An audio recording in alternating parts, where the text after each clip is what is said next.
All right, mic check.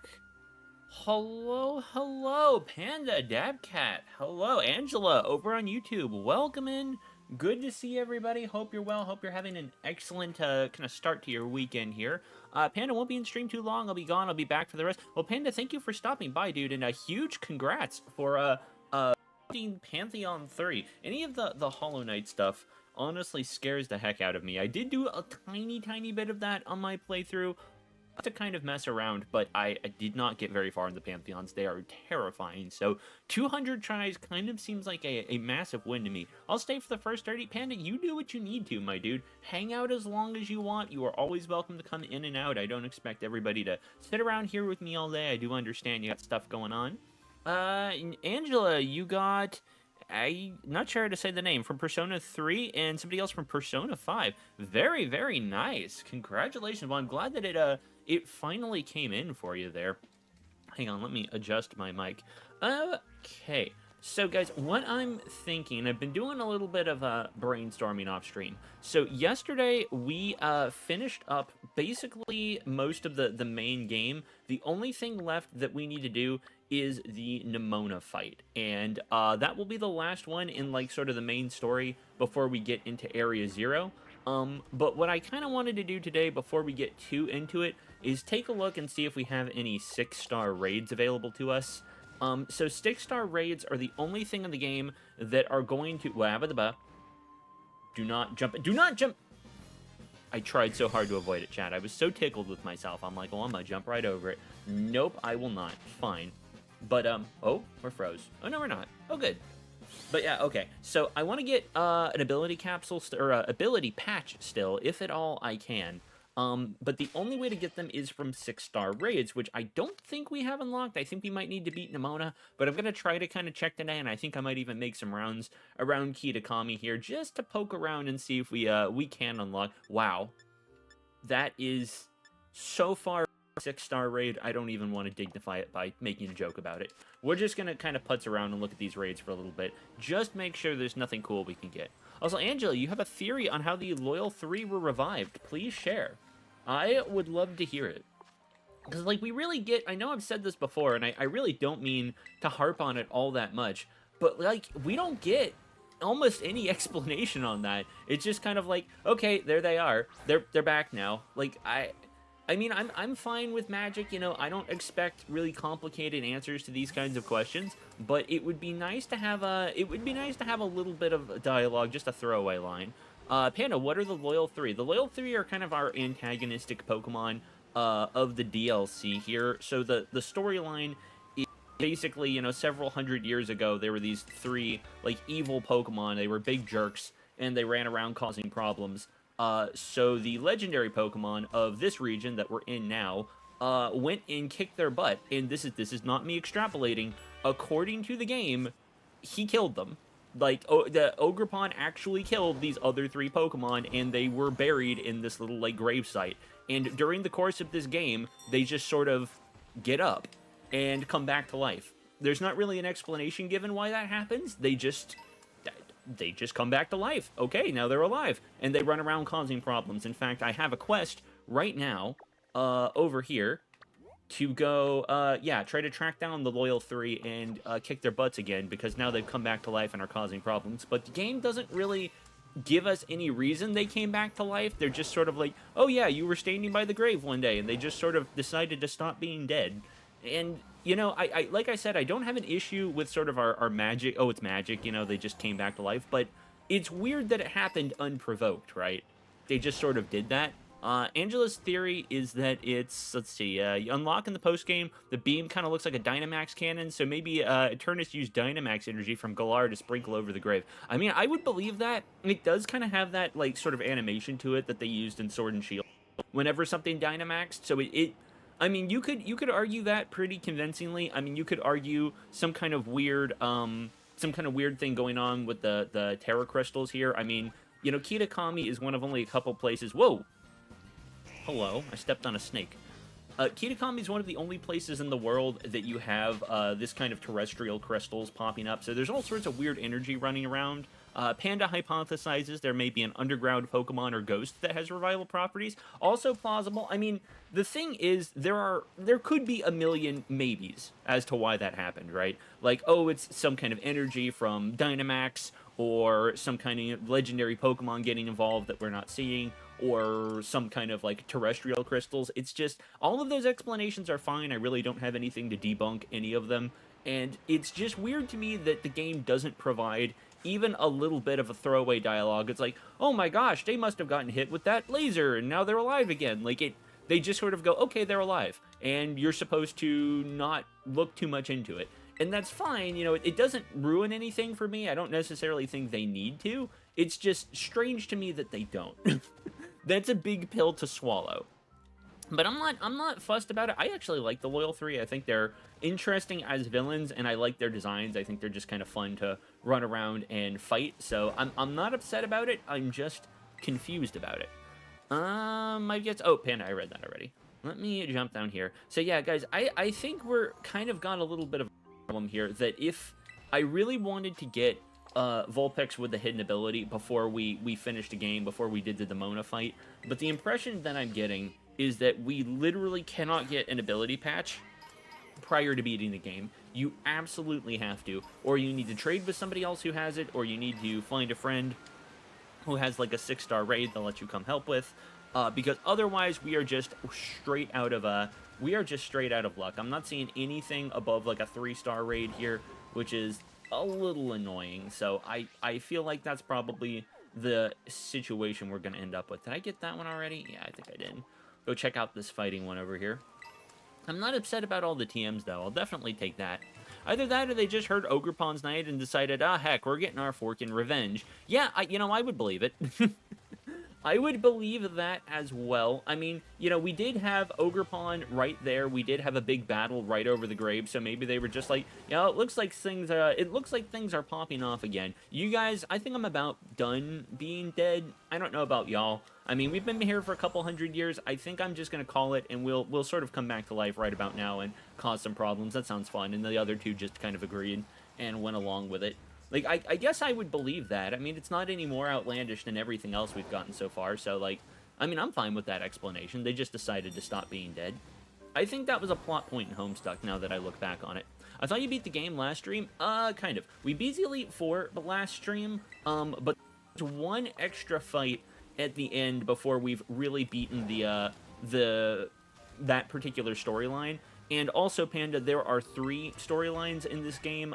Beating Team Star is one, beating the Titans is one, and then beating the Champion Pathline, which involves all the gyms, the Elite Four, and then Nimona here. And then when we beat Nimona, we'll be able to go over here, talk to Arven, and we will be able to trigger the actual end of the game and go putz around the Great Crater of Paldea. So that's kind of what I would like to do today. I will also politely let everybody know it's probably going to be a little bit of a short stream. Helionics and I are having an unusually healthy social life this weekend, and we actually have something else to do later this afternoon. So we'll probably be live a little bit shorter than sort of our usual time frame here. Yeah, guys, I think we're going to have to call it on the raids, unfortunately. I really wanted to sign a 6-star one, but I don't think it's going to happen right now, so maybe we'll just go, we'll try to beat Nimona, and then we'll hope very hard that it is sort of good enough. I think we're pretty well set. Who do I want up front? I think Dicus Dominic is fine. I don't know what she uses, but it's probably okay. What if someone left the Revival Herb on the grave? Now that's... See, Panda, that's opening a really complex can of worms, I think. Because if a Revival Herb is actually capable of just straight up bringing people back to life, I feel like that's a big thing to just sort of gloss over in your lore. You know what I mean? Like, that's kind of a big one. Like, can you just do that? Is that how they work? I thought it just sort of gave energy to Pokemon who had been knocked out. But, I mean, shoot, if it just brings them back to life. I guess, you know, if you look at the Loyal 3, aren't they kind of like this greenish-black color? I guess we don't know that they weren't like that before they came back to life. Maybe maybe this is some sort of like magical like zombie situation, like a classical one, not like the brain ones you see on like Resident Evil. You know what I mean? I feel like zombie magic like traditionally has kind of a different meaning, but it's been lost because of things like that. Oh, I knew there was an item over here. Is that just a oh, you guys? What are you doing? Got myself a first ever smartphone. Oh, good for you guys. They're talking about their phone and they just have a large bell over there. I'm not sure I see the connection, but I'm sure that it means something. Do they work on me? I don't know. The rules are super unclear if Pokemon medicine works on people. Like, people medicine seems to work on Pokemon, right? Because you can give them water and stuff and then it restores HP. So I don't know, maybe. That may well be the case. I'm not totally sure. Alright, y'all. I'm a little scared to deal with Nimona here. I think her team is just... Yeah, there she is over there. Pretty much all, like, very... I don't want to say over level, but close to level 70, like, hard hitters. So that scares me a little bit. We may have to redo this fight. I am prepped for that if that's what it comes down to. But we'll cross that bridge when we get there. Take a sip of my juice here. Oh, Lord. There you are, she says, as though she couldn't see me coming a mile away. Oh, Lord, everybody's getting ready. They're like, oh, mercy. One of the most unpleasant fights anyone's ever seen. Nimona is actually going to go full as hard as she can, buddy. I don't think I'd want to be this close. I think I would be kind of scared of Nimona. In this situation, like as a bystander, I don't think I'd want to be like nearby. I'd just like watch from my dorm room or something. Rain doesn't kill my Charmander, but Bubble Beam does. A beam of bubbles. Yeah, well the bubbles have a lot of oomph behind them. I don't know if you've ever seen the anime, Panda, but the bubbles have a lot of like a push power, I guess is what you want to say. You know, they pop and there's sort of a wall up behind them. You know, it's not just like regular bubbles. Those are like forceful bubbles. Champion Nimona. Oh, mercy.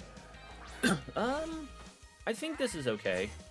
It's probably got Accelerock, which I think is real fast, so as long as we can kind of tank that hit, I'm not that stressed. All right, Nimona, what have we got? What do you have for us today?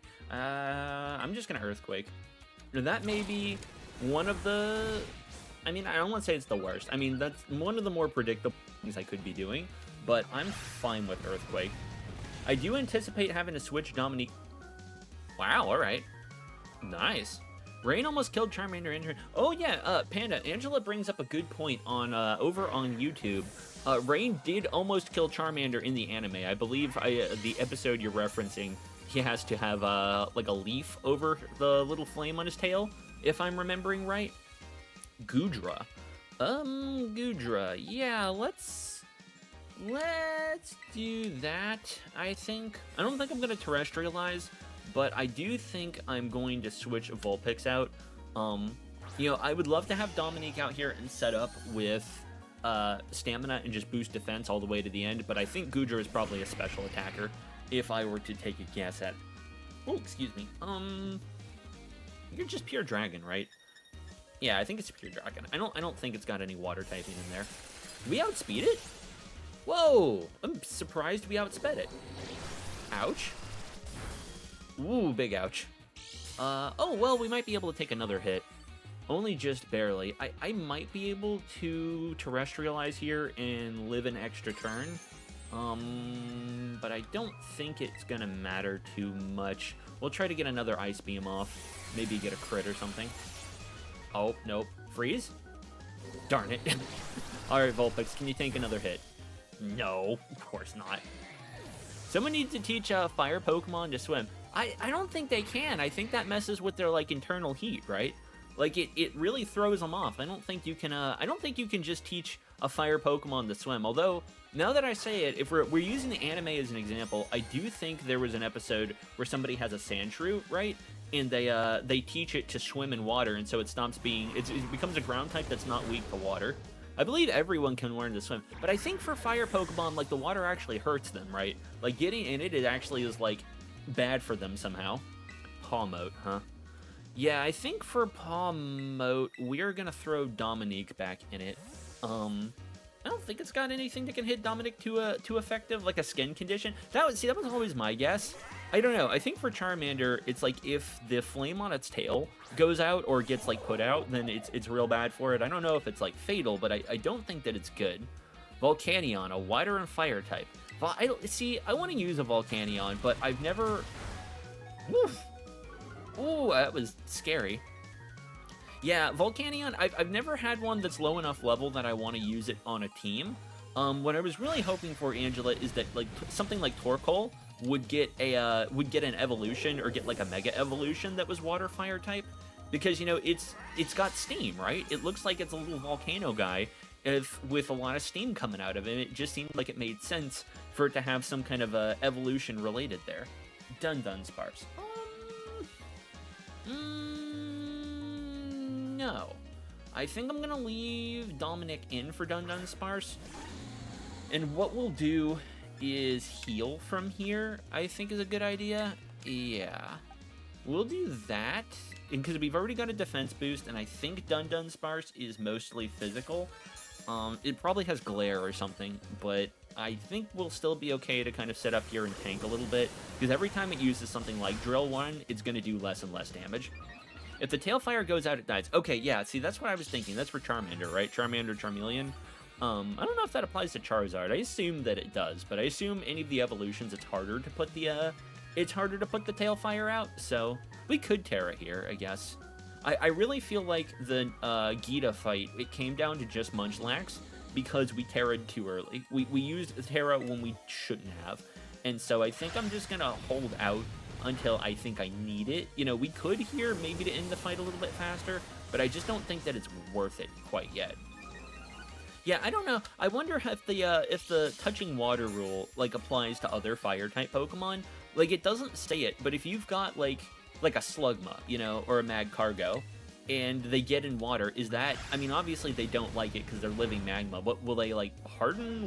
How much will it hurt them? Like, if it jumped in a pool, could a Slugma theoretically learn to swim? You know, I don't know. I don't know how solid it is under the magma. What animal would you want as a water starter? I think a duck is a, like, very ideal one. I think, I don't know, I don't want to attack, okay, this thing's probably got Earth Eater, right? We actually might still be okay. I don't know, I think they should have just made Quaxley, well, not necessarily Quaxley, because I like its evolution, but I think they just should have made a really big duck. Like, it just still looks like a duck, it's not really on 2 legs, it's just huge and just kind of waddles. I think that would be maybe my favorite perspective on that. Okay, okay. Sea lion, ooh. And see, Angela, you're coming up with the good ideas here. Angela suggests a sea lion. I think that would be pretty sick, actually. We haven't had a sea lion Pokemon, have we? I think Dugong might be the closest to something like that.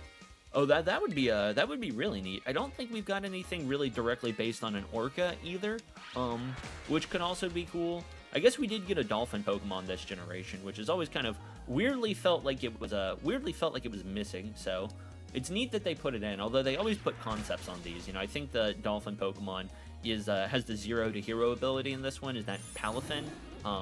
Poplio. Is Poplio based on a sea lion? Hold on.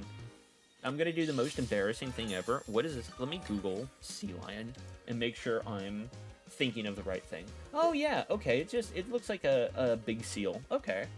Okay. Yeah, I guess you're right.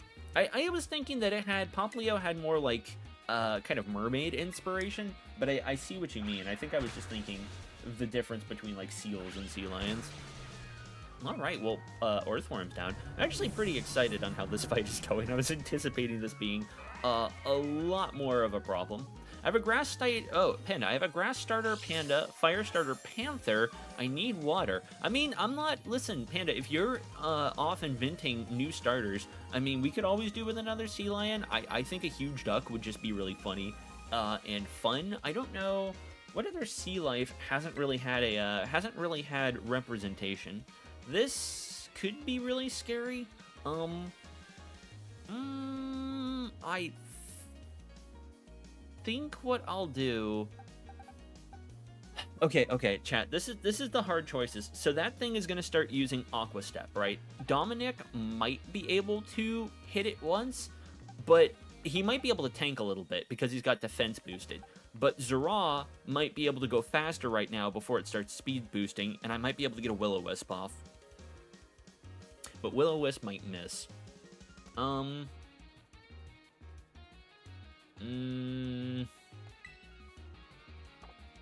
okay. I think we're gonna try to stick it out with Dominic, I think. This has gone pretty good, but I don't really have a good answer to this Quaxawaddle, and it's going to start speed boosting itself, and I don't love that. But we could come up with some other options. We could swap out Munchlax at some point in Terra. I think this thing has Fighting type on it, but Munchlax is pretty tanky. Probably wouldn't be able to stand up to a stab attack, though. So we'll see how this goes. I may end up... I mean, the last time we had to fight this, Slugma really came in clutch and made the difference by just hanging on and burning this thing with Flame Body, which I'm not above trying again if we need to. Oh yeah, look at that speed. Jeez Louise, I don't think we can tank this. Even with the stamina boost, I don't think we can live. Oh! Alright, well, as I've said before, this is why we keep silverware here, so if I need to eat my words, jeez Louise. Dominic, absolutely not taking any shenanigans from, any shenanigans at all from Nemona. That's what you get for having a bunch of physical attackers. I don't know what to tell you. I mean, shoot, as long as the thing doesn't crit, we might be okay. I'm gonna try to use another potion. I do hate to use potion spam, but I mean, that's why we got him. Yeah. Dominic, we're gonna put an end to this. Not gonna deal with Nemona's shenanigans at all. Unless this crits, and then we're gonna really have a problem. Live? Live! Look at that! Tanking a stab, Terra boosted Aqua Step. Yeah, Dominic! Ooh, let's go! Okay, yeah, this thing is incredible. I am stunned. I mean, you know, I know that this is how Pokemon works. You know, any Pokemon can be good if you catch it and stick with it. But I love that we just caught this thing on, like, the very first route, and it has carried us all the way to the end, standing up to Nemona's terrestrialized starter. And wow, I should have Terra'd. Darn it. Oh, I'm a fool. That should do it, though. Oh! Oh, GG. I had less trouble with her than I did with Gita. And she's higher level. Gita really caught me off guard, but Nimona, apparently just a bunch of, like, mostly physical sweepers. Okay. Yeah. Well, GG. Oh, she's dabbing. Yeah, I guess that's what I would do, too, if I lost. Everyone's like, oh, no. Is she, like, okay? I'm like, oh, no. Even my guy is scared. It's like, is she fine? You good? Oh, yeah, she's good. Oh, okay. All right, GG. GG, good fight, well played. Please do not punch me. I see those fists clenched. I see those little fingers gearing up into the attack position. I feel like I'm gonna get challenged to a rematch. I don't know. I don't think we have to fight Nimona again, outside of optional battles. I think that, no, I take it back. In the epilogue, I think you have to fight Nimona. Although I'm debating how I want to handle that kind of thing. This is really, I don't want to say this is as far as I want to get. I want to get through Area 0, and then Indigo Disc and its DLC. Like, that might be kind of a beast for a different time. I might do that in, like, little chunks. Especially Teal Mask. I don't know, and I'm willing to take input on this if you guys want to see me, like, chew through Teal Mask at all. But Teal Mask, everything is going to be locked to the level, like, 25 to, like, level 30 range. And so we're pretty much going to be able to sneeze and handle Teal Mask really without any issue. So I'm not that stressed about leaving it alone and, like, maybe doing that off stream and picking up Indigo Disc in a couple of weeks. But I've got a couple other things that I might want to stream instead, so I don't know. I'll leave it to chat if you... What? Oh, yeah, I remember. But I'll leave it to you guys. If anybody is, like, hurting to see Teal Mask, let me know. And if not, then maybe we'll just handle that off stream and we'll revisit, Indigo Disc sometime in the future. I will say also, Helionics and I will be live, tomorrow. Doing more Baldur's Gate, so we'll probably be picking that up again. Oh, my Pokedex updated. I wonder what I saw. But yeah, we'll be picking that up tomorrow and going through a little bit more of Baldur's Gate just to putz around through. I don't know how far we're gonna get in that playthrough. You know, I would love to go through the whole game, but something like Baldur's Gate is like it's like 150 to 200 hours to get through. That's a very long boy, so I would be open to it, but it's going to be a slow process chewing through. I've also been playing with audio levels off stream, so I watched that VOD back, and hopefully everything will be able to straighten itself out a little bit easier than it was before, but, you know, we'll see.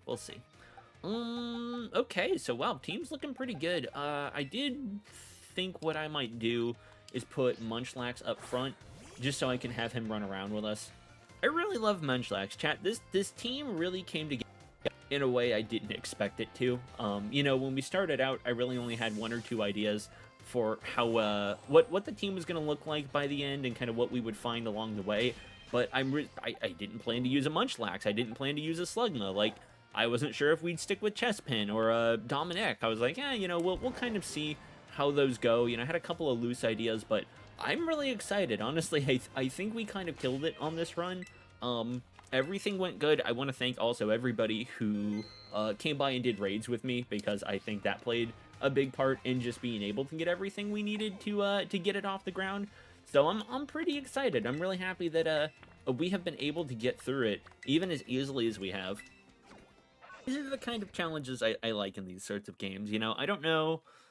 A lot of people love their Nuzlocke runs. I don't have anything against that, but I don't know. I like these challenges that are a little more strategic. You know, Nuzlocke's always kind of boil down to, like, a very cautious play style, a very, like, oh, you know, be careful not to lose anything, not to get anything knocked out. You know, take your time, be really methodical in how you go through, and that's not bad. But I don't know. I like this kind of challenge a little more, where you're going in with a kind of lower than you would expect Pokemon, and you have to kind of make your decisions based around that. Oop. But, you know, that's just me. Tastes differ. I wish there was more, like, weird kinds of challenge modes I could come up with. I might do a little digging on that and see if there's any sort of a common alternative to the Nuzlocke that we can explore on stream. Although I think this would be a pretty tough game to Nuzlocke, just conceptually speaking, because I don't know how you would handle it, you know? Are you dealing, when you say, oh, you know, first Pokemon you come across in an area, is like, but there's like 10 things that spawn at once, you know? Here, it was very obviously this, Fletchender, that guy. But, you know, there are times when you walk into a new zone and it's just like, okay, there's 5 things on screen. Which one do you consider the first one? You know, you get a lot more choice here. Egglock? Egglock could be fun. I have considered a Wonder Trade only run. That could be kind of fun. You know, just okay, we're only using Pokemon we get from a Wonder Trade. I actually meant to do that back in Gen 6 and then never got around to it. So I don't know. That could be a fun idea to sort of revive for the future. The dude, hello. This is the first stream of yours I've been to. Dude, welcome in. Glad to see you. Thank you for coming by. Appreciate you coming to hang. Just for clarity, and you probably know this because I know Echo does the same thing, but I am cross-streaming right now. I'm also live on Twitch, so if you see me talking to people that you don't see in chat, or if you see the chat pop up on screen and it's not in YouTube, it is not me just typing messages to myself. I'm actually in 2 places at once, and probably talking to somebody over there. Although I think Panda had to drop alert because he's got stuff going on today. Oop, I'm gonna take that. Yeah, I probably don't need most of this stuff, but I'm still in this mindset that, like, I don't really know what I need for the team. I'm like, oh, no, I gotta pick up everything. But I think we're kind of through the worst of it now. I'm not as scared of what we're dealing with in Area 0 as I am of everything else we kind of found along the way. Really, the Elite Four fight was what I was the most scared for. I'm pretty excited we got through that. But, dude, how are you? How was your Saturday going? I hopped on my motorcycle and was immediately forced to hop off. All right, well, that's how that goes, I guess. I'm still hanging. Oh, Panda, good. I'm glad you're still here, although friendly reminder, if you ever need to take off, you know. You are allowed, don't feel obligated. Oh, treat myself to a hydrate here. It's a reacher to observe the inside of the great crater of Paldea. I'm not totally clear why Arrow is so off limits. I guess they were already having weird temporal problems with Paradox Pokemon even before the plot of the game kicked off, but I don't know. Maybe it's just hard to get out of. I mean, it's a remote, pretty desolate area, so... Okay, I have Scarlet right now, and the Elite Four are not easy. I am a little, underleveled. Ooh. Yeah, that honestly, that's pretty scary. I literally, I was terrified of the Elite Four, so I used all of my, because the whole thing of this run is I cannot evolve Pokemon. I have to use the lowest base form that I can get. And so I was scared. I'm like, okay, well, I got all this candy because people were helping with raids. I'm like, oh, I'll over-level. And even with the over-leveling, when I got to Gita, who is, you know, the champion of the Elite Four, it still came down to my last Pokemon, and I had to spam a bunch of heals to keep him alive because it was just... I was still kind of overwhelmed by everything there. So good luck, but I believe you can do it. Just take your time, bring lots of potions for in between battles, and I think you'll be able to chew through. Not sure what he's talking about, the dude. He keeps talking about this Twitch thing. Listen, Angela, Twitch is another streaming platform. Arguably, it's more effective at being like the streaming stuff. It's not a thing I made up. It's real. Ask Echo. Echo will back me up. Twitch does real. It's an actual thing. I want this DLC. I'm resisting using my gift level 75 shiny Lucario. Ooh, or the level 50 Darkrai. Ooh. Dara, yeah, I remember those events. Dude, listen, if the shiny Lucario calls to you, or you like that Darkrai, I don't know, man. I don't think there's any shame in using it. I think if you're feeling it, I don't know, man. That's, you gotta do what feels right. Although I will tell you, I don't think Lucario alone is going to be enough to carry you through the Elite Four. I'm not real. Chances... Panda! Now, see, well, here's the thing. If you're not real, why would I admit that by pretending to be you, Panda? That you're not real. Unless I'm playing some 5D mind games by saying that it's not real, because why would Chance say that it's not real and admit what he's doing if it's actually not real, but then... maybe that's just a elaborate cover for the fact that it isn't real and he's trying to throw everyone off their off his scent. Oh, I'm either like 5D chess, like 10 steps ahead of everybody else, or I just ruined my own plan. One of the two. I'm either really smart or really dumb. It could be either one. Angela's over there. Who's Panda? Who's Panda? This guy. He's a guy over on Twitch. He's on Twitch right now. You know, yeah, Angela. Yesterday he was over on YouTube. He was actually over there as well. So he could go over there if he wanted to, you know, if he wanted to be a cool guy and help me out. He could go over to YouTube and just, you know, just say one thing and prove that he's real. You know, just for clarity. Do it. You know who Panda is. You know who Panda is. Y'all are trying to confuse me. I've talked over every single bit of this. Hey, hey, not to pivot subjects too much. What is reflected in my glasses there? Do you guys see my aviator sunglasses? Can you, if I hover over this menu, can you guys see? No, you can't see my mouse. What is reflecting there? Because it's not this lab. That Panda.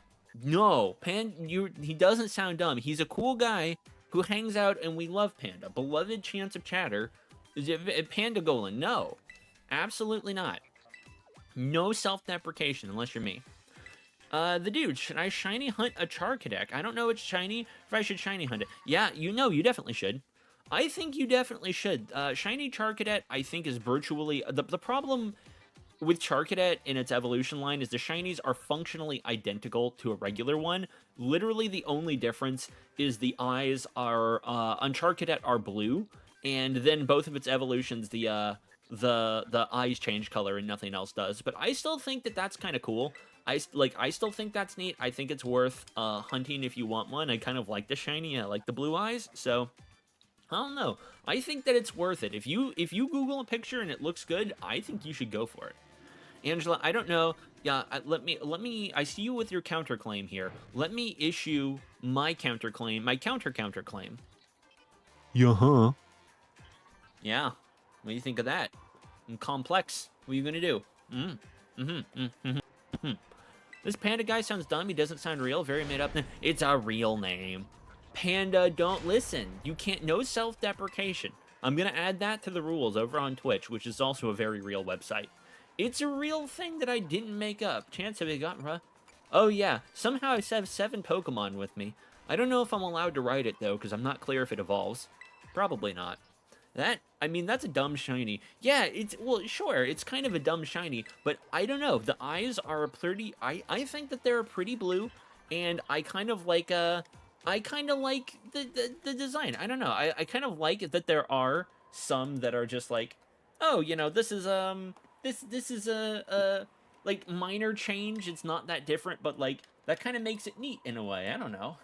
Hang on just a second, chat. Sorry, hang on. Trying to check something here. Technical difficulties, chat. Please stand by.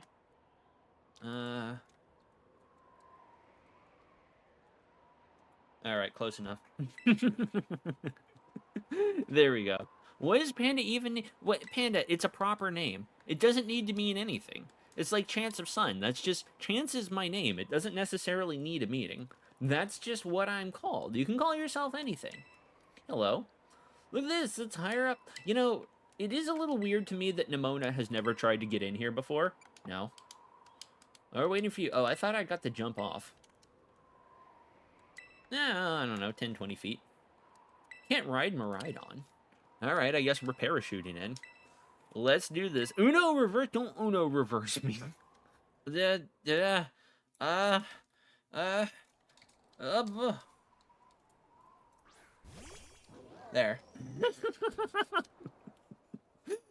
I didn't even spell it right. Sometimes I do that. Sometimes I mix up my letters and I'll like type something in like Echo's chat or something. Because if you're on YouTube, you can actually delete your comments.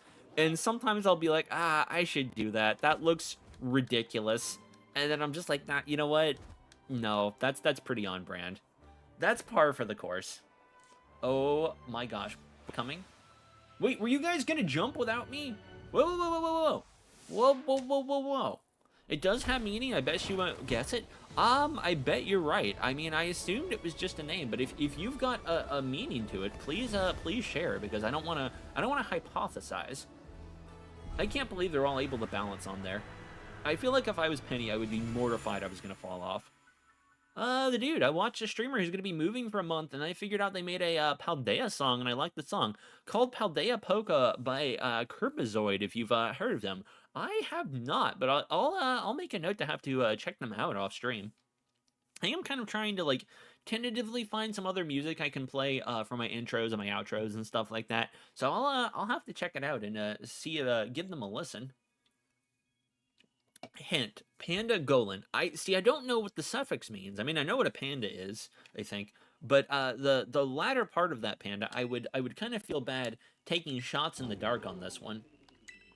Oh, it's okay, bud. There'll be sandwiches. There will be sandwiches somewhere along the way. Don't stress about it. How did it return to its ball? I didn't know Pokemon could do that. I thought it had to shoot like a little laser at them. Oh, yeah, what I was saying earlier, it's weird to me that Nimona never came down here on her own. Like, she's obsessed with battling, right? She's constantly looking for new things to fight and new Pokemon to run into and all sorts of strange things. So it's strange to me that she never made an attempt to get into Area Zero before this, that this is her, like, first time in. Is like, I don't know. Panda, you're pitching it, but it's going right over my head, dude. Panda, go. Yeah, I don't know. I ain't got it. Ooh, sorry, taking a hydrate here. I don't know. You're probably gonna have to walk me through this one, because puns are gonna go right over my head. Helionics periodically has to explain jokes, and then I feel like a moron for missing them. But she's always good at it. Her puns take like 5 minutes of setup, and then when they're finally explained, I'm just like, oh no, like, babe, how do you come up with these? Take away the da. Pangolin? I still don't get it. Time to find our deepest part of area. Yeah. Okay. No, I do part of the game. Like the vibe of just 4 friends hanging out and kind of like exploring together. Like, I like this part, but it makes me wish that they had done more stuff like this. Like, I wish that this bit had gone on a little bit longer, or that they had introduced it a little bit earlier. So can I battle things here? Oh, I can. Oh. All right, well, that's actually kind of a relief. I was sort of afraid what was going to happen is we wouldn't be able to battle anything here, and then it was just going to be like, okay, well, if you see a shiny, you know, too bad, you don't get it. Too bad, unfortunate, no shinies for you. But I guess we're safe from that one. I'll just make our way down here. The Charcadet outbreak does not exist, so next target is a shiny Palmy. Ooh, nice. I actually went hunting for a shiny Palmy not all that long ago, and did end up getting it pretty quickly from an outbreak, so good luck, dude. I think shiny Palmy is kind of a cool one. I think they're like a reddish kind of pink color. What? You guys all saw it go in its Pokeball, right? Yeah, it got spooked. Oh, excuse me. You guys know that it came from down here and had like a bad experience, right? Like, Arvin talks about oh, he got a flying taxi. Oh, yeah. You know, now that I think about it, they do let you fly out of here, right? You don't actually get stuck when you're in. I like that there's a lore explanation for that, though. I like that it's kind of like, oh, yeah, just give them a sob story, and the cabs will come pick you up. They always feel bad about that. Wow, I did just pick up a water bottle I found floating at the bottom of a waterfall. Panda plus Pangolin. Panda Pangolin? I still don't know what it means, dude. I'm sorry. You're pitching it, but I am not catching it here, unfortunately. Oh yeah, Munchlax come out here. I want Munchlax to try to get the treasure hunter mark, so I think I just need to have him out and like picking up all these random things. Yeah. Go ahead. Oh, excuse me. I found a shiny iron bundle during this part of the story. Woo! Angela, nice. My tentative long-term goal that I would like to do is complete the tracks on here so that I can get the shiny charm, because I would like to go and try to get all of the shiny paradox legendaries, just because nice to have like all of them on both saves, you know? Like I've got most of the Scarlet ones because I spend a lot of time down here hunting. But I'd really like to get all the Violet Paradox Pokemon as well. Chance and I are classmates. I guess we are kind of neighbors. I mean, I don't live that close to you, but I don't know. My perception of neighbors as someone who grew up in the suburbs of the United States isn't probably the same as somebody who, like, you know, has a rich neighborhood and the nearest house is like 5 miles away. Although we're not really 5 miles away. We're all in the Buds with Chance Club. That's what I should change everyone's name to in Discord. Sunspots is good, but I'll just call them, you know, friends of Chance. Google pangolin. I will do that. I will. Nah! I was attacked by a giraffe. Can you guys not see I'm Googling? Let's see. Oh, what are these guys? Oh, this is what Sandshrew is based on, yeah? Well, see, now I just see, that's what I'm talking about. Now I feel like a fool for not getting the joke, Panda. I forgot, I have seen these before. I forgot what they were called. You really not gonna let me leave? Excuse me, did you think that it was a Zeraat in disguise? It's really my Munchlax. Quit having nasty thoughts. Panda Pangolin. I do like these little guys. They're cute. I've heard they remind me of hedgehogs, and I've heard that hedgehogs make good pets. I had a friend who said he had one in middle school and that it ate cat food and had a litter box. And I've never been clear if that's true, but I did Google it one time, and I actually kind of think that it is. I wonder if these make good pets. They're probably exotic, though, or eat like some kind of like weird food or bug. I don't want to have a pet that actually requires me right, better. I don't want to have a pet that requires me to feed it like live bugs, just because then I would have to like interact with live bugs, and I don't like that at all. So can I jump down here? I think I'll live, right? Because my phone?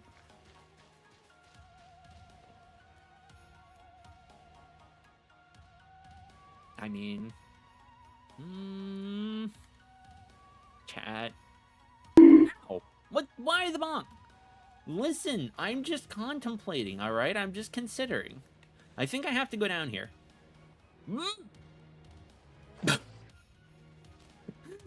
That's absolutely gonna snap your arms, dude. You hurried back to the other... Why is it talking so slow? That feels like one of those threatening messages from Undertale, where it's like all like really slow and like ominous. Ugh. Okay, alright. Well, I'm back here. And a hydrate. Oh, Panda, thank you for the hydrate. Alright, I guess that was not the correct way to go. I wasn't supposed to jump down. I want a blue, pink, white, and emo hedgehog. If you know, you know. I feel I don't... Okay, well, here's the thing. I don't know, but I also do think that I know. I don't know what you're referencing, but I suspect very strongly that it's related to Sonic.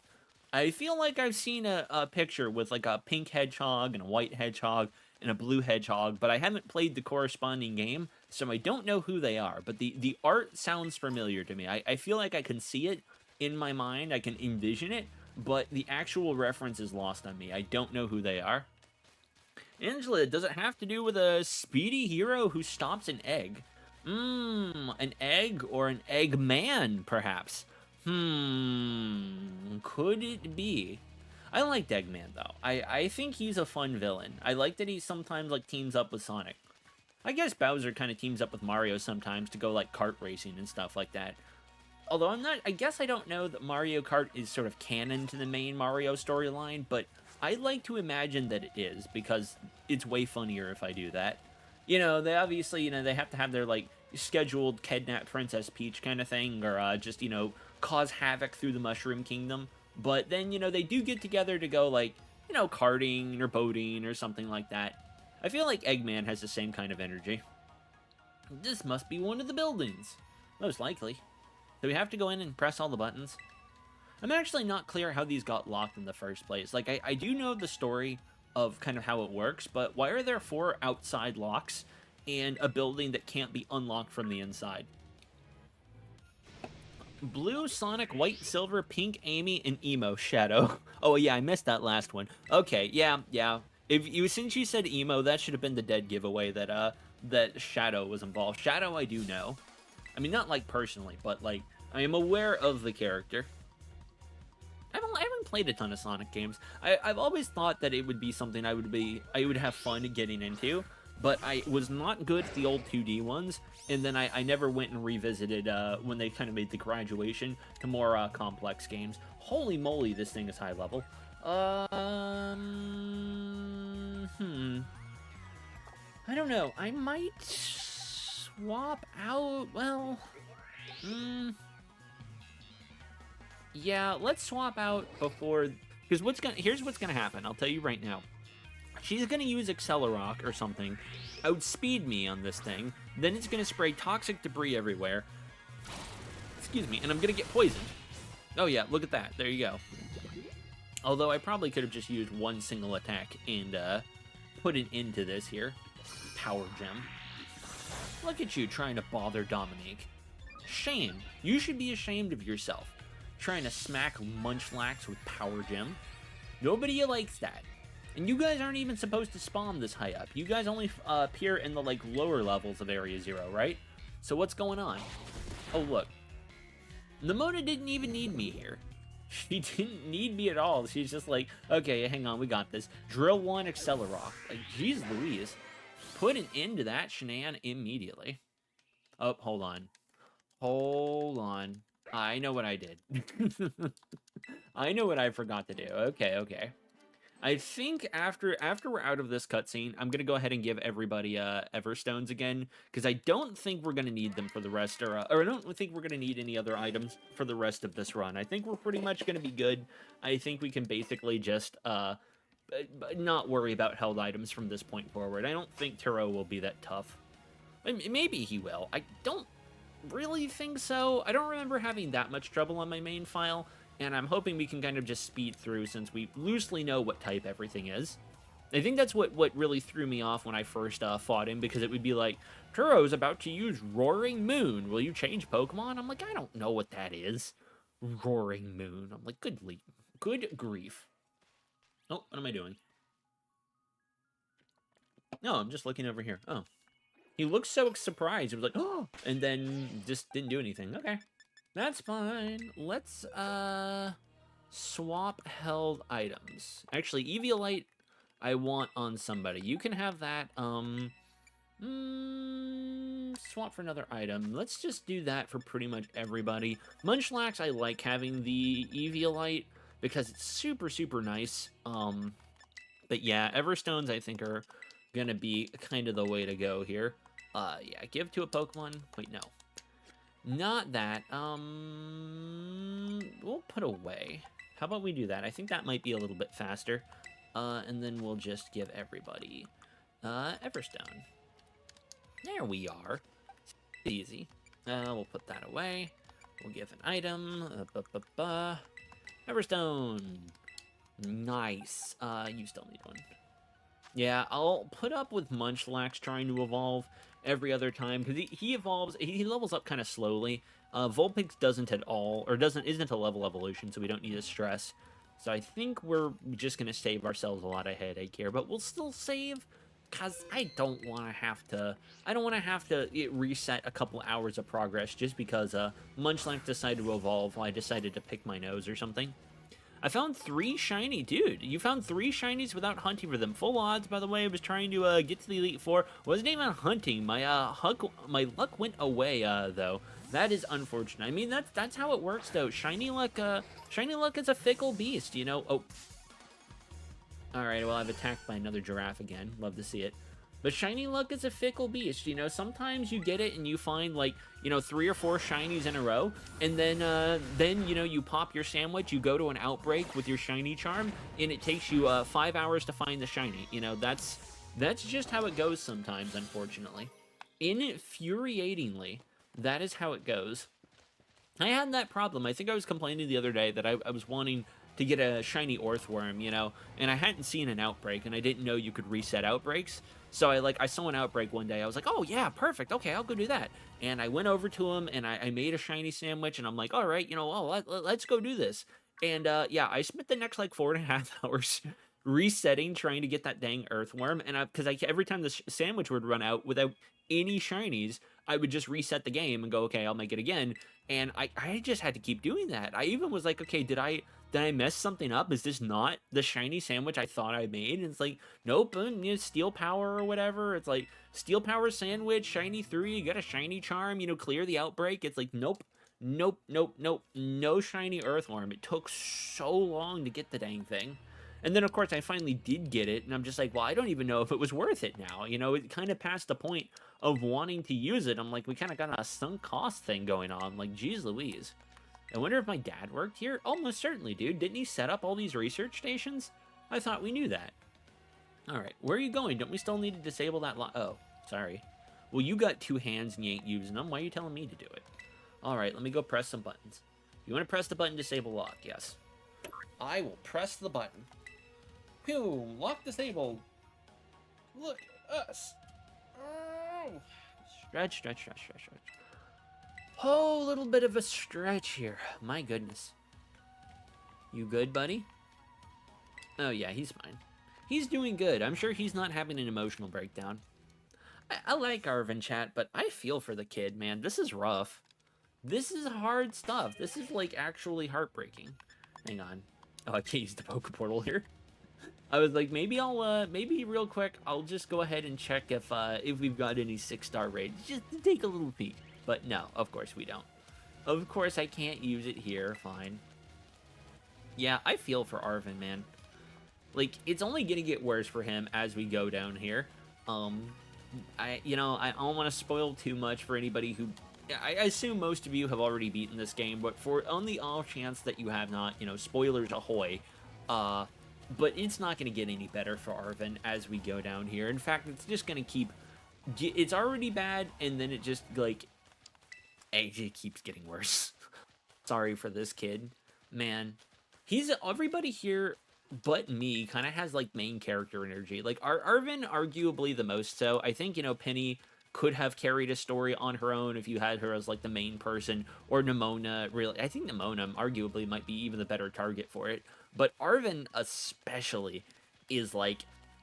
This kid has a whole backstory, he's got a whole bunch of stuff going on, he's, like, intricately tied to the storyline of this game, like, the core story beat kind of revolves around Arvin, like, I don't know, in a very significant way, it feels like he's more of a main character than I am. Although, everybody has their own little, like, sort of character arcs that they need to go on, right? Oh. Yeah, like, these two need to learn how to properly go down cliffs instead of just sliding like that. Nimona has to learn that there's more to life than battling. Like, it's okay to have hobbies, but, you don't lock yourself down to that. You don't have to, you can be more. Penny needs to learn to, like, open up to her friends. Arvin has a lot of, like, family trauma to grow beyond. And I get being, like, kind of the catalyst for those kind of changes as the player character, which, sort of makes you a better choice than any of them. But even so, like, Arvin, I think probably just because he's so tied to the story and has such emotional weight that he kind of carries, feels like we could have had this game with him as the center character, and it almost would have worked better. But then, it wouldn't have made as much sense when I customize his hair and make him crazy looking, so... I don't know. That is kind of the nice thing about Penny being here. Like... Given how she hangs out with Team Star and what all of their bosses look like, my player character actually doesn't seem very out of place. He kind of just seems like a dude. This was about what I would expect for someone hanging out with Penny a lot. This sounds like I'm taking a shot at Penny. I don't mean to. Aw. Yeah, it's just a Delibird. Nobody freak out, it's just a shiny Delibird. You can see because it's reflective. Is this the DLC? This is not the DLC. No, there is a DLC that takes place down here, the dude, but this is actually not the DLC. This is the final part of the, vanilla storyline. Ooh, excuse me, hang on. I gotta clear my throat, chat. Metal Santa! You'll love to see it. I don't think this is all this freaky. It's obviously, it's a weird thing. You realize you think it's a Delibird and it's not, but it's still kind of acting like a Delibird. I don't think it's any more aggressive than a regular Delibird might be, right? Okay, so I think this thing is just water ice, right? So yeah, Brick Break should be pretty threatening. I wish that we could catch it. I have been tempted previously to do a run of nothing but Paradox Pokemon. The only thing that really stops me from doing that is that there's no easy way to get Paradox Pokemon that aren't like level, 50 or 60. And in fact, I don't know that it's even possible to do that. Everything starts pretty high level, and the only way to get it is down here. It's like, oh, if I could get, a level 1 Iron Bundle or a level like 5, I don't know, Iron Treads or something like that. Like, yeah, for sure, I would do a run with nothing but those because that would be fun. But the Paradox Pokemon hunt you down. Then, is that what it's doing? It kind of seemed like Penny started that fight, like not on purpose. It just seemed like it was kind of wandering around, and then she went over and it kind of aggroed from there. All right, I guess we need to do the Oh my gosh. She went through that wall. Is this the Danny Phantom crossover? Oh my, I didn't know we were doing that. I really got some impressive licensing going on. I'm kind of in awe. Oh, the dude, do you want the DLC so I can see the Mochi dance? Oh, dude, do it. I think that's the like epilogue DLC. So you would need to get Teal Mask DLC, and then you would need to get Indigo Disc and beat both of them. I like this thing's little Engie face, chat. Do you see it in there? I can't really highlight it, but like just there underneath the like kind of trunk, he's got his little angry eyes. He's so grumpy. Iron Treads, he's a big grumpy boy. Yeah, look at that. It's kind of blurry there. Unfortunate, but understandably. Wait, they're not actually Pokemon? I mean, listen, we can catch it in a Pokemall, so I mean, they're definitely not regular Pokemon, but I think they are Pokemon. Like, if you can catch it in a Pokeball, that makes it a Pokemon, which is why donuts are Pokemon, is my perspective. Jelly donuts, I suppose. Specifically jelly donuts. I'm too poor, sad, smallest violin, spelling errors, and... Aww. Aw, dude, that does suck. And I know Pokemon DLC is not cheap either. They do not put it on sale very often. I mean, it's one of those things you could kind of like, I don't know. I mean, you could save for it, I suppose, but you could also do something like just like pull up a playthrough of it on YouTube or something like that and just watch somebody go through. I mean, realistically, I'll probably end up doing the epilogue DLC at some point. I'm not sure if I'll do Teal Mask on this channel, just because I have streamed Teal Mask before, and because we started the Teal Mask DLC kind of early, it made everything in that DLC scale to our level at the time and get locked at it. So all of those Pokemon are going to be like level 20, and we are currently almost level 80, so pretty much all of it will just be me sneezing and knocking out every single Pokemon in our way.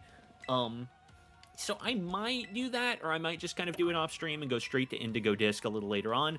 But I'll probably go ahead and do that, and then the epilogue almost certainly. I wish I could refund Sword. I really hate Sword and Shield. Yeah, dude, I saw you saying that in Echo's chat the other night. What do you have against Sword and Shield? I mean, I will tell you, like, from my perspective, Sword and Shield, I was kind of underwhelmed at the time. It was definitely not my favorite of the games. But I didn't hate it. It was still pretty fun. I did still enjoy kind of running around the wild area. I enjoy doing, like, Dynamax raids with people. And I think, visually speaking, I think it's prettier than this game. I don't know if that's a controversial opinion or not, but I think as far as art style and direction, I liked Sword and Shield, and I liked Sword and Shield a lot more. Ah! Who bonked? Echo! Thank you for the bonk. Whoa! Good morning or afternoon. How are you? Coming in first thing and bonking me in the head. Good to see you. What's up, dude? Not a thing. Not a thing. I'm in the final stages of this run here, if I can manage to hit the correct button. But yeah, we just beat the Elite Four. You can see we have not evolved anybody a single time. The team has kind of taken on its final form here. But yeah, we beat the Elite Four. We beat Nemona. We are just in the final stages out here in Area 0, and then after that, I will maybe chew through some of the DLC.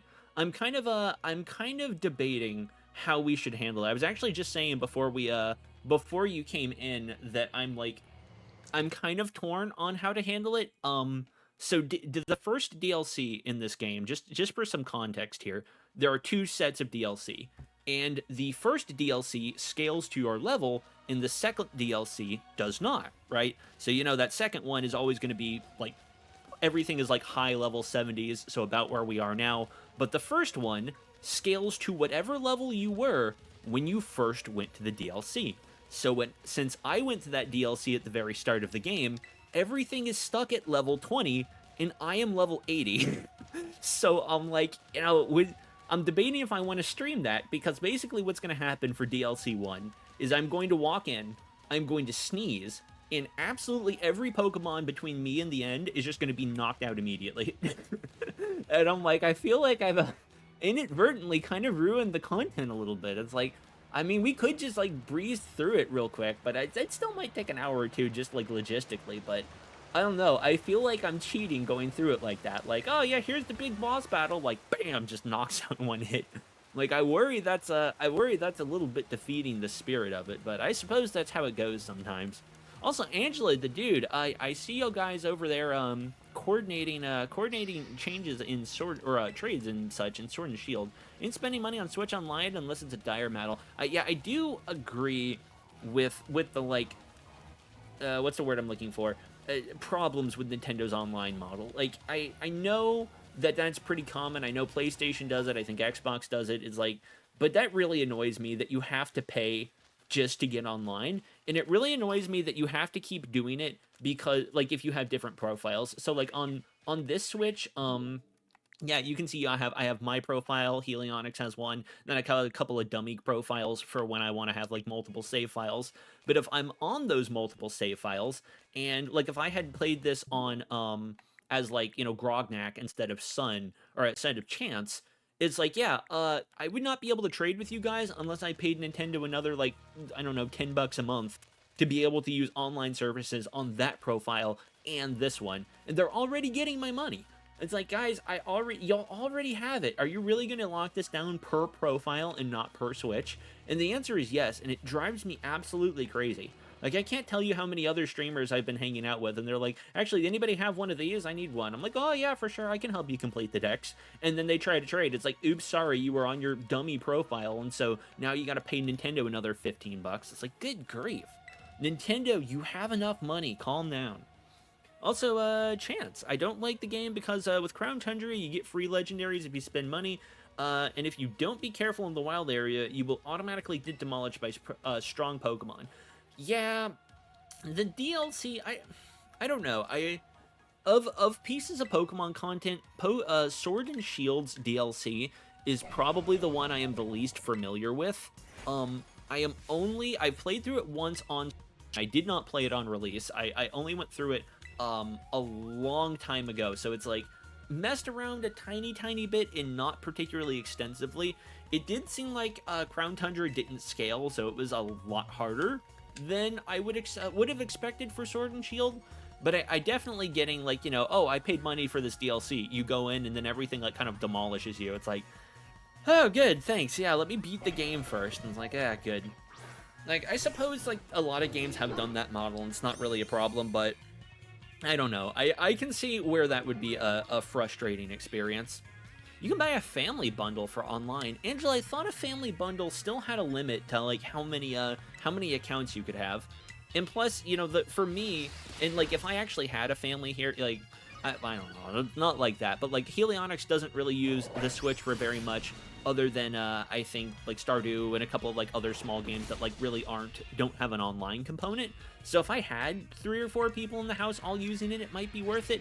But that's a lot of money just to be able to go online to trade Pokemon whenever I happen to be doing like a run on one of my side accounts. It's like I could do it, but I don't know. Money's kind of tight. I really don't want to do it unless I have to. And Nintendo is like, no, but do go ahead and pay us even more though. I'm like, all right. Also, it just wasn't good. I do like my Sabo Boy though. Yeah, I feel like Sword and Shield had a really frustrating problem of how do I word this? Tell, don't show. and it drove me nuts. Like, I'm gonna point to a point in the story in Pokemon Sword, where you and your rival are like walking through a cave, I think, and there's this big noise and the ground shakes, and your rival goes, "What was that? What is? Oh, we gotta go, son. Chance, we have to go over there and take a look." You run ahead, and this NPC runs up and goes, "There's a wild giant Pokemon." There's the gimmick of the game, is Pokemon turn into these skyscraper-sized monsters in battle, and someone goes, "That just happened completely." Something, a Pokemon turned into the size of a building and started rampaging through downtown just ahead, and you go, "Oh no! Well, we gotta go take a look." And so you run ahead, and when you get there, the champion is there, and he's like, "Wow, I just beat a Pokemon the size of a skyscraper in a battle that was unprecedented. It was so scary. I can't believe it happened. Wow, that's really weird." And then that's it. That's the story beat. So they tell you this thing has happened. They really hype it up and go, "Oh, it's a really crazy thing. Oh man, it's going nuts over there. Things are popping off." And then you run to see it, and oh yeah, it's all done. No, you didn't get to be involved in that. And I'm like, "Well, if I didn't get to be involved in that, then why did you tell me about it? Don't tease me that there are more interesting things than what I'm doing happening just off screen, because I want to be involved. Don't tell me cool things are happening and then not let me get involved in the cool things. Like, I want to do cool things too, Nintendo. I wanted to fight a Pokemon the size of a skyscraper. Oh, well, the champion beat it because he's real tough. I know he's real tough. I want to do cool things. I think you mean after the Dark Gem? How come? How come I want to do cool things? I don't know. It felt like they were teasing me, And then it just to kind of build on that point, Sword and Shield I think was really bad about me cool places and then not letting me explore them. The Dragon Gem comes to mind as seeming to have a lot of like really crazy upper floors that we don't go to.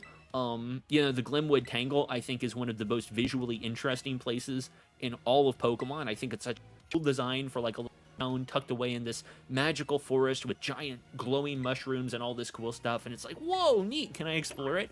And they're kind of like, no. You can walk straight to the gym, and then you can walk back. You can even see like little houses in the distance that you're not allowed to go over to. And I'm like, I don't know. I mean, none of that stuff, I want to be clear, none of that stuff is like so bad it ruins the game, because I don't think that that's true. It's just like, I don't know. You're showing me a lot of cool things that I would really like to explore or be involved in, and then you're not really letting me go explore them or be involved in them. And I don't know. I would like to be. I want to be part of that storyline. I want to be part of whatever cool building you're showing me. Like, let me go take a look, Nintendo. And Sword and Shield pretty consistently will not let you do that. There are exceptions, but it's just like, I don't love it. There was that factory near that one route too. Yeah, I thought for sure we were gonna go in there. It's like, what the heck? Also, the dude, I'm sorry, I don't mean to read over your messages here. Speaking of water types, Rowlet is better, Angel. Whoa, didn't like Poplio. Oh, hot takes over on YouTube. My goodness. I didn't like Poplio. I thought it wasn't a good. Okay. Oh, Angela, you were responding to him when you said how come. I get it. I mean, tastes differ. I remember when I first, because at the time I had only ever picked water starters, like starting from Gen 1 and into every single game, I always took the water starter every single time. So I picked Poplio. I did kind of like Rowlet better at the time, but I don't know, when I used it, it really grew on me. Like, that thing, Water Fairy is a powerful combination, especially since fairy types are usually not very common. And I don't know, that thing swept the game for me. Like, I did like Rowlet. Ghost has traditionally been my favorite type, and so I felt a little bad when I realized it evolved into a Ghost Grass type, and I'm like, okay, we finally get a Ghost type starter, and of course I didn't pick it, like, naturally, but I don't know, I really liked Poplio a lot. It ended up carrying me the whole game, like I said, so I don't know. I mean, I would recommend it if you haven't used one already, but, taste differs. Some people don't like Poplio, people don't like whatever. The dude, I like Litten, but stop standing like a human. They can't listen. Listen, my dude. They cannot keep those cat-based starters on 4 feet to save their lives. It's just like they got it, and it immediately gets up. It was the same with Meowscarada here. The first time that thing evolves, it's like, bam, that's on 2 feet. And it's like, oh lord. There he goes. He's got zoomies too. I don't know if you've ever thrown one out and had it like run with in Scarlet and Violet, but oh boy, that thing just like scoots. But no, they love putting their starters on two legs, man. I'm actually surprised that the crocodile stayed on all four, because that's a pretty inconsistent well, not pretty inconsistent, pretty rare design choice from Game Freak's side of things. But he's a funny wrestler. He is a wrestler. I do like that. I remember, I don't know if you guys have read any of the commentary from, oh shoot, I'm blanking on his name, but the guy who makes Smash Brothers, or is the game director, and he was saying that, like, when they came to him for a new Pokemon character, they're like, you can pick anyone you want, and he was like, okay, it's between Decidueye and Incineroar, and he went with Incineroar, because he's like, it's a wrestler. I don't think we've ever had like a masked wrestler type character. He's like, I think that would be kind of fun. And I'm like, yeah, I agree. Actually, that's pretty good. This is pretty fun. I like him. I like him as a choice, just for a weird sort of addition to the Smash roster. I cannot look at any of these Pokemon. I'm trying to lock onto them because I would really like to catch one. But I am not allowed, heartbreakingly. So I guess I'll just run over here and hope I'm allowed to pick that TM up over there. I bet that I am. Also, I think I know why people love Lopunny in that way. Yeah, I do have a suspicion that I know why people are big fans of Lopunny. And you guys can't see my face because, of course, I do not have a webcam at the moment. But you can just imagine that I am squinting disapprovingly. I have a stern and not approving look, and I'm actually, you know what? I'm shaking my head slightly in disapproval. For shame. For shame, everyone. You should be embarrassed at your bad taste. I'm going to count for the eShop Japan games, and I never really played Scarlet out, so I'm going to restart. Oh, time to choose. Wheel time. Oh, dude, good luck. I already chose Quaxley, so he's off the board. I like my Meowscarada a lot. Actually, dude, you know what? Hang on. Can I check something real quick for you? Let me find out. Oh, Lord, I've been attacked by a Iron Bundle. Yeah, okay. Hey, dude. So I don't know if you need a online subscription for this. You might need Nintendo Online. I really don't know. But there is a promotional running right now where you can enter a code in the like mystery gift section of this, and I'll show you where that is after I'm out of this battle. But if you enter that, it will give you the grass starter at level 5 for free. It will just give that to you. Ayo.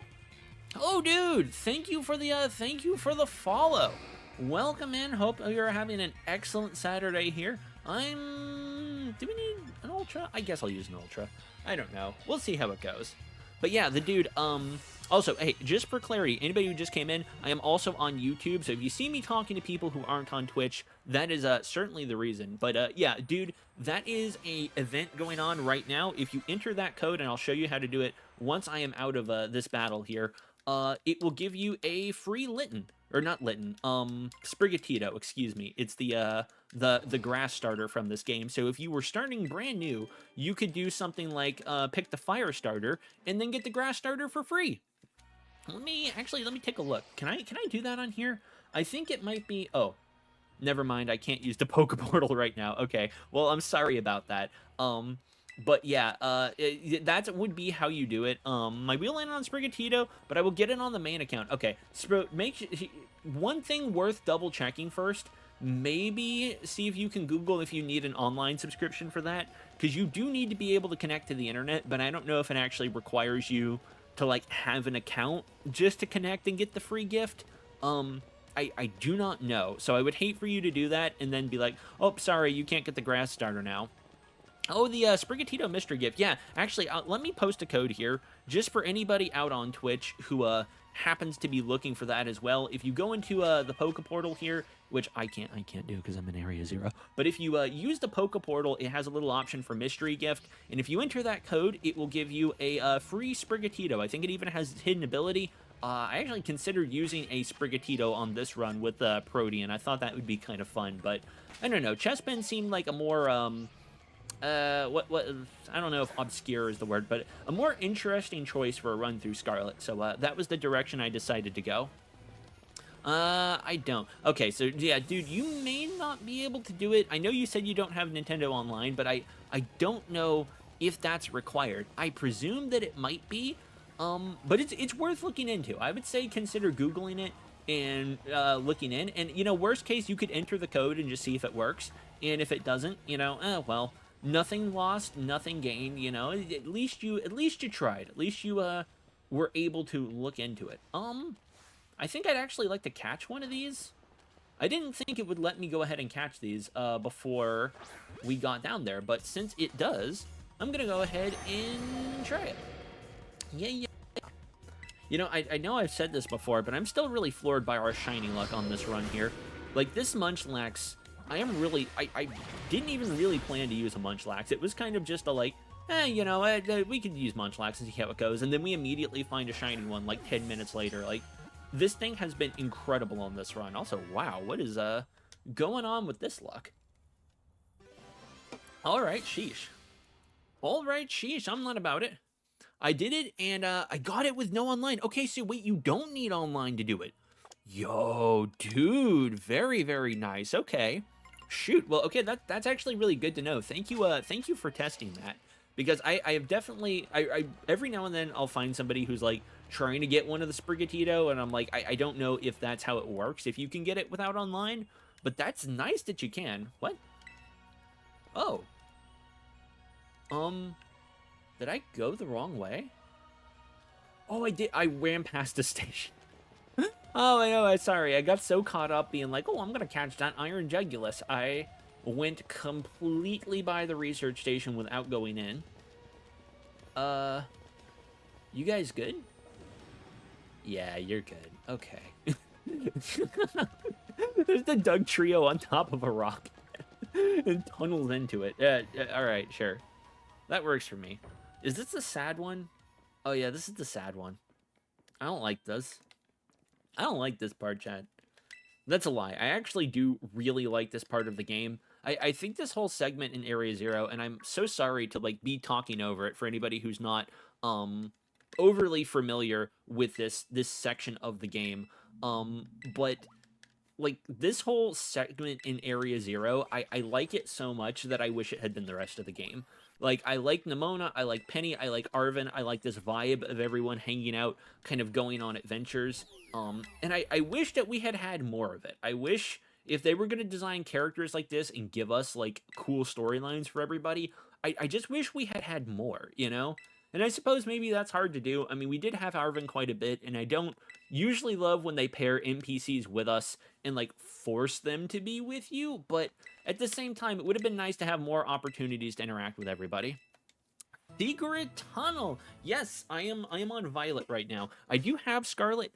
This is, I've played Scarlet before, but this is kind of a challenge run. I am doing it with no evolutions, so everything needs to be the lowest possible stage that it can be. And we are not allowed to evolve anything at all. Whatever its lowest stage is, that's what it has to stay as for the entirety of the game. But yes, we are on Violet right now. Also, Angela, hey Chance, you ever want to get into... Wait, what? Hang on. Oh, Persona at all. I recommend Persona 5 Royal. Okay, yeah, I was gonna ask, actually. So would you recommend Persona 5 over, like, the Persona 3 remake? Because I really don't know anything about Persona. Literally, my only experience with the Persona games is watching Echo stream it. And that is it. And I haven't even been able to jump in for that, which is a little frustrating. You know, I'll watch and try to get a feel for the storyline and whatever's going on, and then I'll come back in on the next stream. I'm like, oh no, I feel like I missed a bunch. So I've been trying to kind of slowly go through the VODs, but it's hard to, like, split my focus when I am at work and trying to, like, rewatch things. You're on Violet because you got Professor Turo. Yes. Yeah, we're on Violet. We got Turo here. I think is it Sada in Pokemon Scarlet? Yeah, I think is who that is. I almost did Pokemon Scarlet on one of my side files, but literally the reason I didn't is so I would be able to get online, and I would be able to do that having to purchase a second subscription to Nintendo Online, because that would stress me out quite a lot. Yeah, Persona 5 Royal is more beginner-friendly. Oh, good. Yeah, it's probably a good start for me. I don't play a ton of, like, the JRPGs besides Pokemon, So it's probably nicer to, like, sort of slow it down so that I can catch up on what's happening. Not that I don't love being thrown in sometimes, but I feel like what will happen is I start a new game, and I stumble kind of through it, and then I rewatch it later, and I'm like, oh no, I had no idea what I was doing. Oh no, I was an absolute buffoon almost the entire time. It's unbelievable. Y'all should have seen me the first time I played Baldur's Gate. That was a mess, honestly. Alright, we got a bunch of Dreepy here. The shiny ones are kind of hard to tell. Hydrate! Thank you for the hydrate. Do appreciate it. That was kind of a rough hydrate. I have ginger ale today, and it's extremely fizzy, so it kind of hurt my throat. Ayo, ayo, ayo, ayo, ayo, ayo, oh. Bro, was that a shiny? Yep. Yep. Yep. I reckon so. Oh.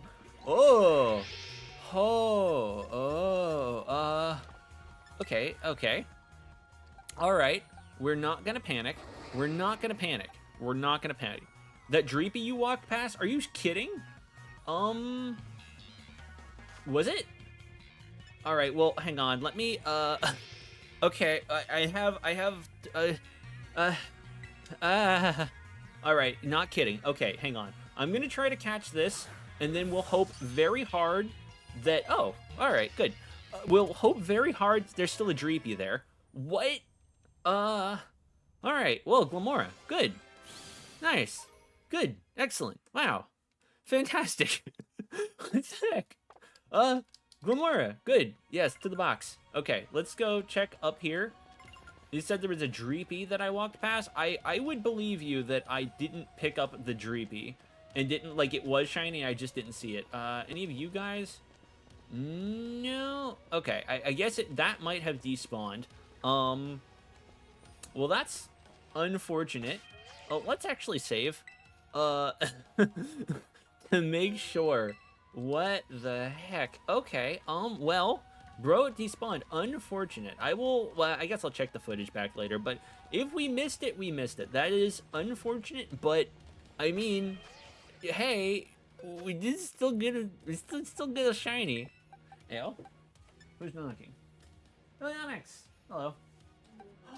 A delivery. Helionyx is baking today, and I have a cupcake. Chat, I'm gonna have to mute you here. Here.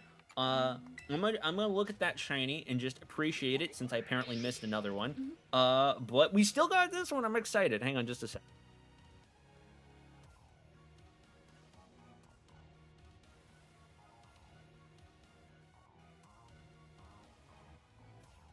Oh, okay. It's cinnamon spice cake cupcakes. Wow. Yeah, that makes my day. Chat. Okay. Well, what the heck? Was I not just talking about my shiny luck? I don't understand. Well, that's frustrating to have missed a shiny Dreepy. See, this is why you have to be careful and, like, pay attention really good, because that can very easily happen, especially with Dreepy, where they have very similar shiny palettes. But you know what? I will still take it. I will still take what we can get. I will still get that Glamora, and I'm not going to be stressed about it at all. What the heck? Can't believe I missed a shiny. Dude, I can't believe I missed a shiny. I really can't believe. So that is, I think, our... let me consult, actually. Hang on. So we have... like, I think I'm going to move it down here. So that was our first shiny. Then we got... Walter, I think, was next, and then Slugma, and then, Seviper. Yeah, okay, so, the shiny luck on this run, just so we're all up to date, we have had 5 random, full odd shinies with absolutely, I mean, no shiny charm, no odds. I think the only one is that this one, Veneer Elf was using a shiny sandwich, and he was in my game. So this seems to have been spawned kind of that. But even without it, I mean, that's 4 full odds shinies, totally unprompted. And I don't know. I wish I could have this kind of luck on demand. That really sort of boggles my mind. Let's put, yeah, Walter up front, and then we'll put, yeah, okay. Yeah, but did you get the full odds Wiglet? I did not get the full odds Wiglet. I don't know, I could go hunt for that. How do I check the VOD for you? After I'm done streaming, you'll be able to do it. I don't think you can while I'm live. Also, why do you, the dude over on YouTube, why do you get a light bulb flower when I don't get a fuzzy pink tube? Dude, I don't know. I'm sorry. Did I accidentally take your shiny luck? I'm so sorry. Sad hamster. Listen, I don't understand. I'm sorry, guys. If I could donate shiny luck, I would help you out if I could. I watch Panera. Oh, nice. Hell yeah. Yeah, you know, dude, can I, hang on. I better, now that I've thought about it. Did I spell it right?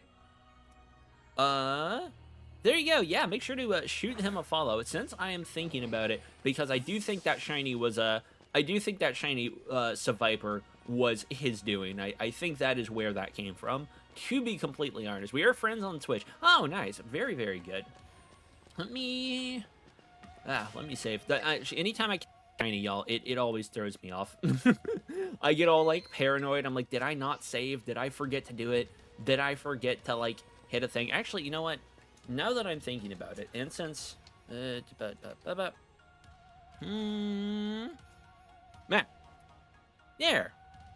Make sure you check out Echo Bite as well. For anybody who's not already, and I know a couple of people already follow him, make sure to check him out. I think he's been going through Persona lately, but I believe he said he was going to be doing Jedi Knight or Jedi Survivor today in honor of Star Wars Day. This is, of course, you know, May the 4th be with you and all of that stuff. At least I think that's today. I was off yesterday, so my sense of days are all kind of mixed around. I have felt like today is Sunday, absolutely all day, but it is only Saturday, so, you know, rejoice. Rejoice to anybody who has stuff to do on Monday, but no, it is May the 4th. Tomorrow, you know, will be Revenge of the 5th, all of that kind of stuff, so make sure you check them out. Panda, you already followed both already. Excellent. I will try to jump in Echoes tonight when I see him live. We may be out, in fact, what time is it? No, we should be good. I might be out tonight. It kind of depends. You know, I said it earlier, but this weekend has been an unusually social one for Helionics and I. We went to a big event yesterday, and we're out kind of, and then we'll be going to another one today. I don't know. You know, we're kind of introverted people, but it seems to be that we may very well be actually having social engagements for the next day or two, which is, you know, I hopefully all we're doing for the whole year. Hopefully that will kind of knock it out, and then we won't have any more social stuff that we need to worry about. We can return to just playing Baldur's Gate quietly in the dark and just sort of hide in our house. That's my sort of vibe. Oh, also, no one redeemed it, but I'm going to do a stretch here. I slept on my back funny on like Friday and Thursday night, I guess. I don't really understand what happened, but it is extremely sore, so I'm trying to like stretch and kind of relax here. Oh, thank you for the stretch. Thank you for the F, Panda. Appreciate it. Ooh, got me a chance here, doesn't it? Yeah, we'll be fine.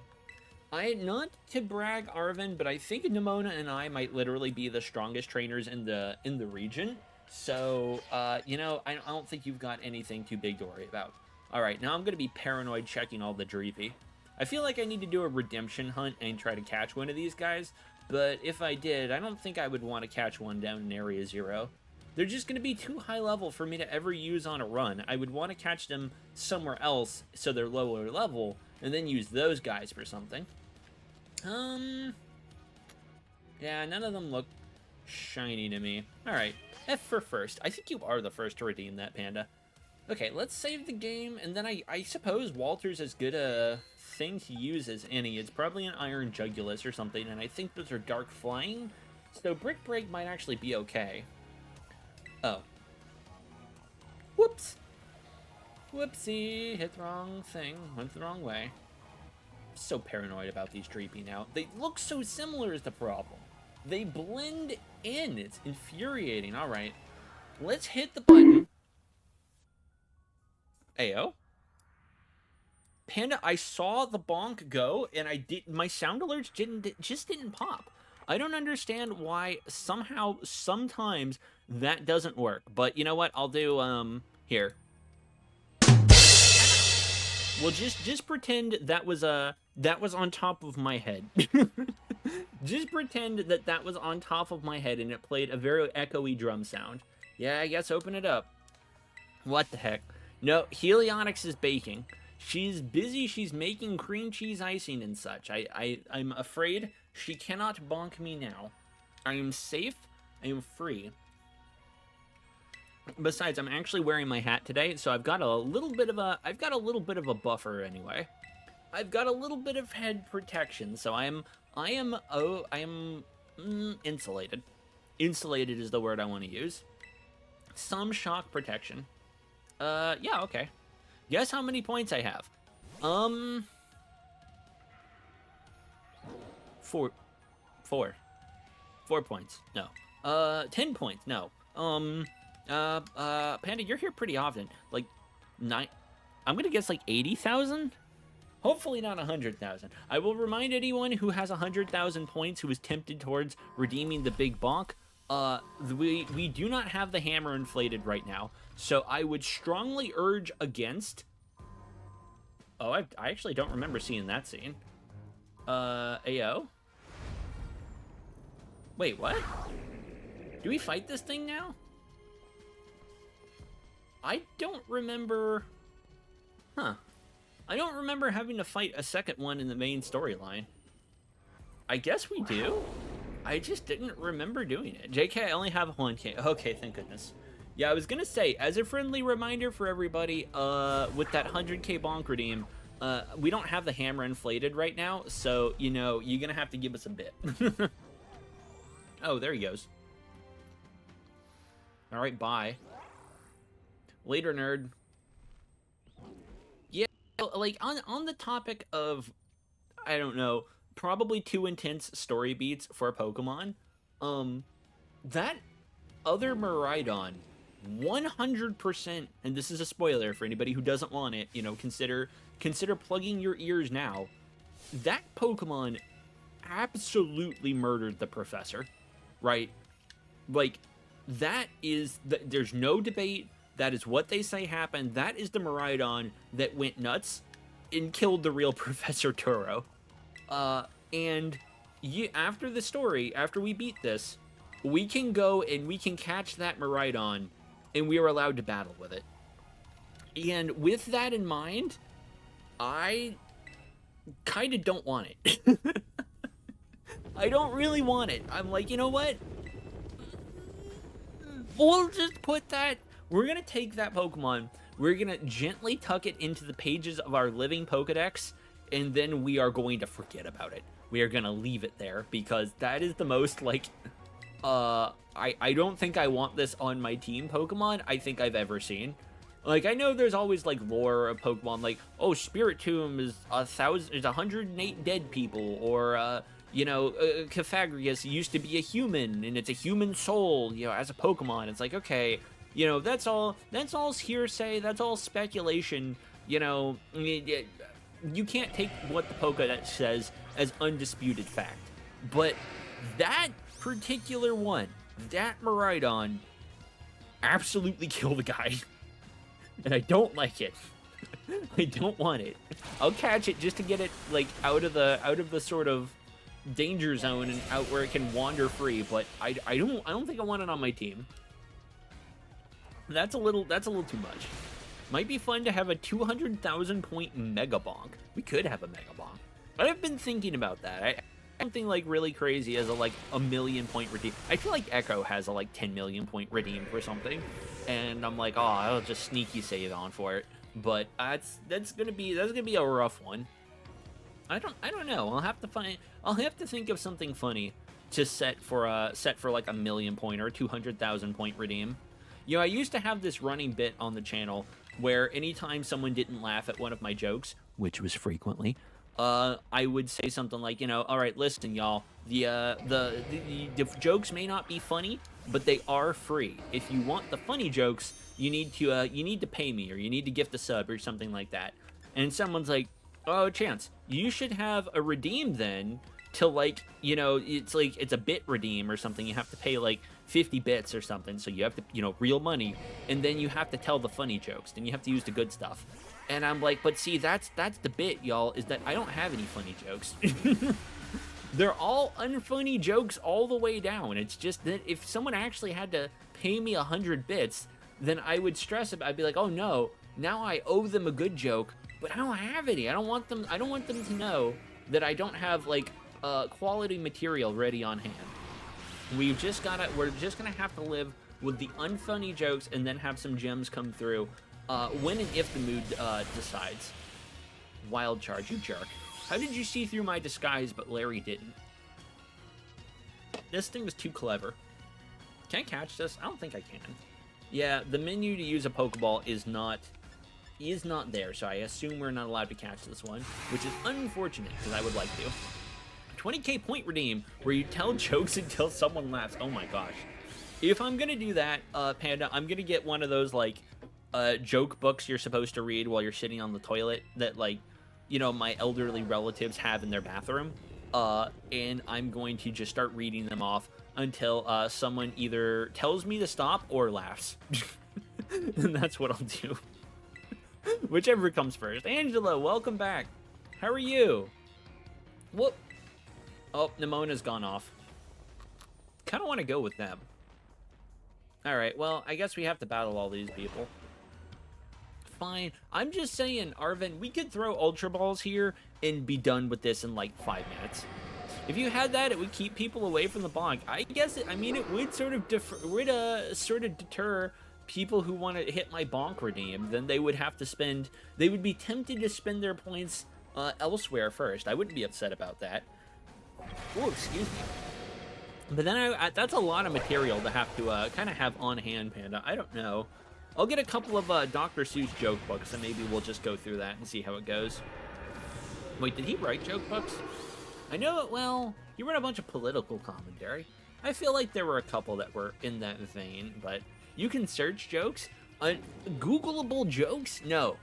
No, I insist on using printed material, since it's harder to, like, sort of call me on it, or original material. No in between. Wait, did you beat the game? Maybe. Yes. Yeah, Dabcat, actually, we got through the Elite Four surprisingly well. The Gita fight was a little bit tense. Gita came down to just Munchlax and a lot of heal spam, but Munchlax won it. And then we got through Nemona. Nemona I actually had less trouble with than I had with Gita. Like, Gita, for someone who gets made fun of as being, like, the weakest champion, yeah, I had a lot of trouble with Gita. I was not ready for her team, but we got through. I missed so much. Hey, Dabcat, listen, you were there very nearly the entire time. I don't think, even in the very final battle, you were there in spirit. Oh, hey. Oh, right. Oh, we got the Paldea ribbon. Nice, nice, nice. Who else needs one? Yeah, there we go. Look at that. Everybody is all set. World champions. If it's anything to you, I am still planning to do Indigo Disc, and I need to get a patches because I was never able to find any. I was never able to find any, which is very frustrating, but we did a lot. One thing I did yesterday, and I'll just show off for anybody who was here. Oh, hey, Dabcat, look, apparently I missed a shiny Dreepy, but like 10 minutes ago, look what I found. Look what I found. I ran by a shiny Dreepy, and it despawned, but I ran straight over and I found this, so... That's how it goes, I suppose. I was in school when you started. I'm sorry, Dabcat. I know. Yesterday was a weird day. I figured a lot of people wouldn't be able to come. I was like, but you know, Helionix and I were going out last night, and we're actually going out again this afternoon. So I was like, I kind of have to go live a little bit earlier, you know, just to mix it up a little tiny bit. Hey, gotta go. Angela, well, thank you for coming by. I hope you have an excellent evening. I will try to stop by Echo's chat a little bit later this evening, so I hope to see you there, but I hope you have a good rest of your Saturday. I hope it's excellent. Hope you have a fantastic one on your end. Oh, you guys are I thought we were gonna fight. Okay. Sure. That's fine.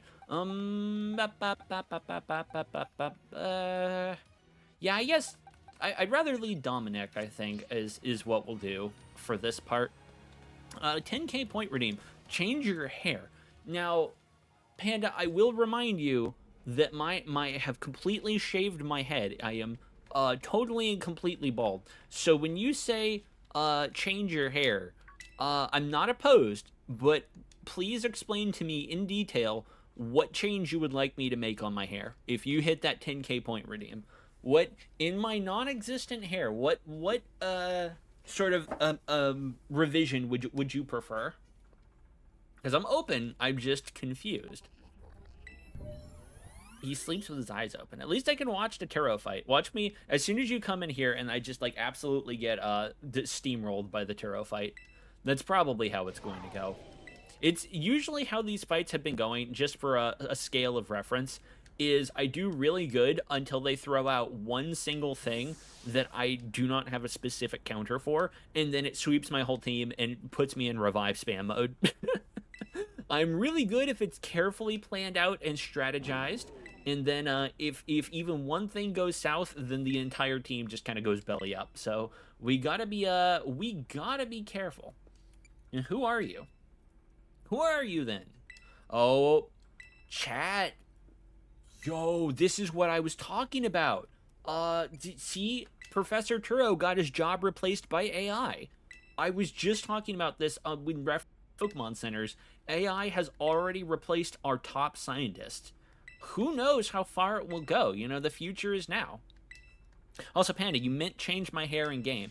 I gotcha. I probably should change my hair in game, actually, because I'm not allowed to wear any hats with this hairstyle. Apparently, it is too powerful, and they won't let me put anything else on my head, which is unfortunate, but I don't know. It's kind of grown on me. It's grown on me.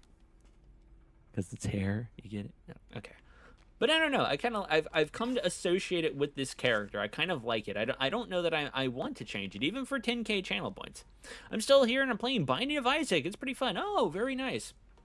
I am not terribly good at the roguelike elements of Binding of Isaac, but I had a friend who really, really loved it. I mean, I saw him even on Steam long ago, and he had, like, God, something awful, like 800 or 900 hours in Binding of Isaac or something like that. I'm just like, my dude, like, I do not have that skill. I am quite bad at those kind of roguelike games, and I get really stressed if I lose, because then I have to, like, completely reset it. Yeah, let's talk about this. No longer exist. Yeah, you say that, but, like, I don't think you're really, like, explaining the depth of that. Well, spoilers, the human Turo just died, so AI didn't really replace him. I mean, it still did kind of replace him, though. Like, it's still doing his job, right? And even was programmed to, like, mimic him after, if it detects that the time machine is threatened. So, I don't know. I mean, I guess the question that I would have is, was Turo getting paid for his research, right? And if he was, did this AI inherit that, like, sort of position? Because if he took his job and is still getting the same pay, I think it arguably doesn't matter that the professor died. In fact, it might even be worse, because it means that whatever organization Turo was working for, or whatever company he represents here, literally, like, Turo died completely and they didn't even notice or care. They just had a robot that looked and acted like him, or android, excuse me, take over his job. And that's honestly a little scarier. It's like Turo got killed and nobody even noticed. Although, since he didn't notice, that makes me suspect that this was sort of a self-funded endeavor. Usually how these kinds of, like, field research projects go, I would imagine Turo probably applied for some grants and did, like, his own independent study and, like, got funding to go down here on his own. And then, being, like, a very famous researcher in the field, he probably got the clearance, got all the money to do that, published enough papers, and then when he kind of went dark, you know, they're like, well, we already got our investment, or maybe they, like, you know, put him in non-compliance on some of those grants. But I mean, he's already down here. There's not really much they can do until he comes back up or tries to apply for a second grant. I think it was just self-funded. I mean, that could be as well. It seems like his family and Arvin are pretty well off. You know, they own the lighthouse. They've got a lab down there. Their house is right on the beach and the cliffs. You know, we know that Nimona has money, and Arvin is really just down the road. So it could have been an entirely self-funded expedition. I still think he would have needed some kind of like government clearance to like make this happen, but I could see it being a self-funded thing. This room gives me a headache. One thing that I do while I'm down here is I'm thinking what I'll do before I start the DLC Indigo Disc. I will run around in here and maybe hatch an egg or two, because this is in a room you can't ever go back to once you start Indigo Disc. So I'll hatch some eggs that are like hatched in the Area Zero lab, and then they'll have a weird like hatch location permanently locked in, and that will be kind of fun. I think it was self-funded because there won't be more people in Area Zero. Yeah, it's locked down because it's not safe. You have to get special clearance from the Pokemon League to come down here, which I'm presuming that he did. But I guess I don't know. The dude, that amount of hours is not good. I have 23 hours on my Switch hours, then maybe like 80 overall. I don't know. That was a guess. I don't think you can see hours on Switch games. I think that you can in settings. Maybe not. No. I don't know. I'm actually not totally sure. I think that you can see him in settings, but it's somewhere in that mess is somewhere in that mess is the thing that will tell you how many hours you've spent in a game. Because I know people were posting like how long they had spent in Animal Crossing. Oh, excuse me. So I assume there's some way you can track it, but I suppose I don't know for sure. I feel like I've seen it though. Now it's gonna bother me. Yeah. We've got this. Now you ready yourself for the fight. Place the violet book upon the pedestal. It should be fine. I'll just save right here. What could possibly go wrong? Yes, self-funded with legal access. I mean, that would make sense. That's a pretty beefy amount of funding. How much money, in your estimation, do you think it takes to create a time machine with all of these like crystal panels and presumably some kind of like crazy power source? Yeah, well, it might be channeling terrestrial energy. Access denied. Unfortunate. Shutdowns overridden. Reinitializing. Hey, dude, you could have just maybe powered yourself down for this bit, or just gone in the other room. Now it's time to enjoy the show. Oh, mercy. Yeah, dude, you could have just been somewhere else. You didn't need to be down here while I'm trying to blow up the time machine. All right. Or you could have left your Pokeballs in the other room. Now, wouldn't that have been a thought? All right. Oh, boy. Wait, did he just now catch something? Oh, yeah, yes, he did. You're not getting in the way. Replacing a T with a 7, is that proper Elite speak? I can't remember my 2007 internet slang well enough to know if that is indeed grammatically correctly incorrect. AI Turo wants to battle. Alrighty. Alright, bud, let's go. Now, what is this poison fire? Does it float? I don't think it floats. I think it's got booster energy, right? Yeah. Okay. I don't know who you think you are, but I am. I don't know who I think I am either. I might just be lost. Alright, here we go. Earthquake. That's probably scary. Yeah, I hated that. Well, I hated that one, Chad. Alright, well, we're off to a bad start. Let's see how Earthquake does. This is the power of the distant future hole. Yeah, I don't know, Turo. I think that this is less of the distant future and more of a, like, alternate concurrent timeline type deal. Yeah. Oh, Dominic with the critical hit. You actually understand future Pokemon's weaknesses? Yeah, paradoxically, I actually have some of these registered in my Pokedex. Some error occurred, recalculating critical damage. Yeah, I don't understand either, honestly. That thing floats. By all accounts, it shouldn't have taken a hit. As Quirk Drive, nice. Yeah, as long as it's not Iron Bundle. Delibird. Water Ice? Water Ice sounds right. I'm debating. I'm debating, chat. I think Walter might actually still be a good counter for this. Not with Brick Break, but I think Body Slam should be neutral. We could industrialize if we want, but like I said, that's really what killed us on the Gita fight, is that I Terra'd Munchlax too early, and I should have held on to it a while longer. So I think what I'll do is just going forward, I'm going to sit on my Terra until I know that I need it.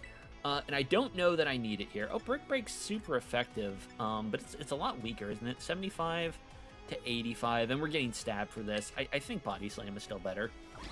Freeze Dry. Whew. Well, I'm glad I didn't throw Slugma out. Would have super effective hit our Terra. Well, this is a water type, so that might have been a questionable decision anyway. Oh, water pulls me. Quit trying to confuse Walter. It's probably not that hard. Man, the AI has got to be going nuts here. It's just like a little Munchlax. He's defeating all the future Pokemon. He's got to be so stressed. Iron Hands. Yes. Hands, I would like to use Dominic. I am concerned that it's going to be able to be faster than us and hit us with something, but I think we'll still try and Earthquake it. Bundle outspeeds. Hell yeah. Well, I mean, I guess that's expected because it's a Munchlax, but even still, I'm pretty excited that Munchlax has tanked as well as he has. Zera? You think Zera's better for this one? I kind of want to sit on Zera a little bit. I'm going to try Dominic just since he's already out. But if it's... Oh, Fake Out. Get out of here. Get out of here with Fake Out, you jerk. Do I still have leftovers? I don't think I do. Yeah, okay, no, I took him off for the Everstone, but I still think we'll probably be okay for this fight. If it goes really south, we could always reset. Uh-oh. Ow! You jerk. Alright, yeah, Drain Punch was probably, not Drain Punch, Zera was probably a better option here. Alright, Dominic, you did fantastic, bud. I'm still proud of you. You killed it. Owes us nothing for this run, chat. Dominic has been single-handedly maybe the individually most needed Pokemon that we have had in this entire playthrough. Well, that's not really true either. Munchlax has also been carrying a lot of weight, and we really cheesed a lot of fights that otherwise would have been a huge problem using Zera. So I don't know. Everybody's been really pulling their weight. I don't have any notes on anything I would have rather had. Jugulus. Yeah, okay. Iron Jugulus. You're dark flying, yes? So maybe Vulpix? This is the only thing. I wish I'd been able to get an ability patch. Apparently, Dabcat, and I was whining about this earlier, ability patches you can only get from 6-star raids or above. And since I haven't beaten the game, 6-star raids don't spawn for me. I don't get 6 stars. I can't see other people's 6 stars. I literally have absolutely no way to get an ability patch. Think Terra Fairy? Do you think so?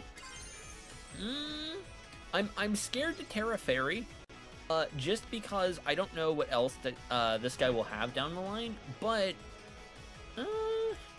I get, we'll resist any dark, because he'll probably hit Dark Pulse, right? Would be my guess. And then we do have Iron Valiant coming up in a little bit, and I think it's actually weak to Fairy as well. So yeah, you know what? I think that's a good idea. It scares me because Vulpix is not particularly tanky no matter what we do. Like, even if we Terra Fairy and it hits with a not very effective hit, I think Vulpix will still take a pretty considerable amount of damage from that. But I think it might still be worth it here, honestly. Oh, yeah, okay, well, you know what? You were right. I'm really glad I did that. Flamethrower, get out. You jerk. Is fast, too. It's speedy. Good grief. Well, I bet you weren't expecting that. Huh. That's probably got Air Slash or something. Let's try Dazzling Gleam. Oh, Flash Cannon. Oh, come on. Why does this thing have so many moves? Dude, you imagine well the data at my disposal with your human brain? You have underestimated the power of Twitch chat, sir. You have underestimated the strength. Oh my goodness. Absolute.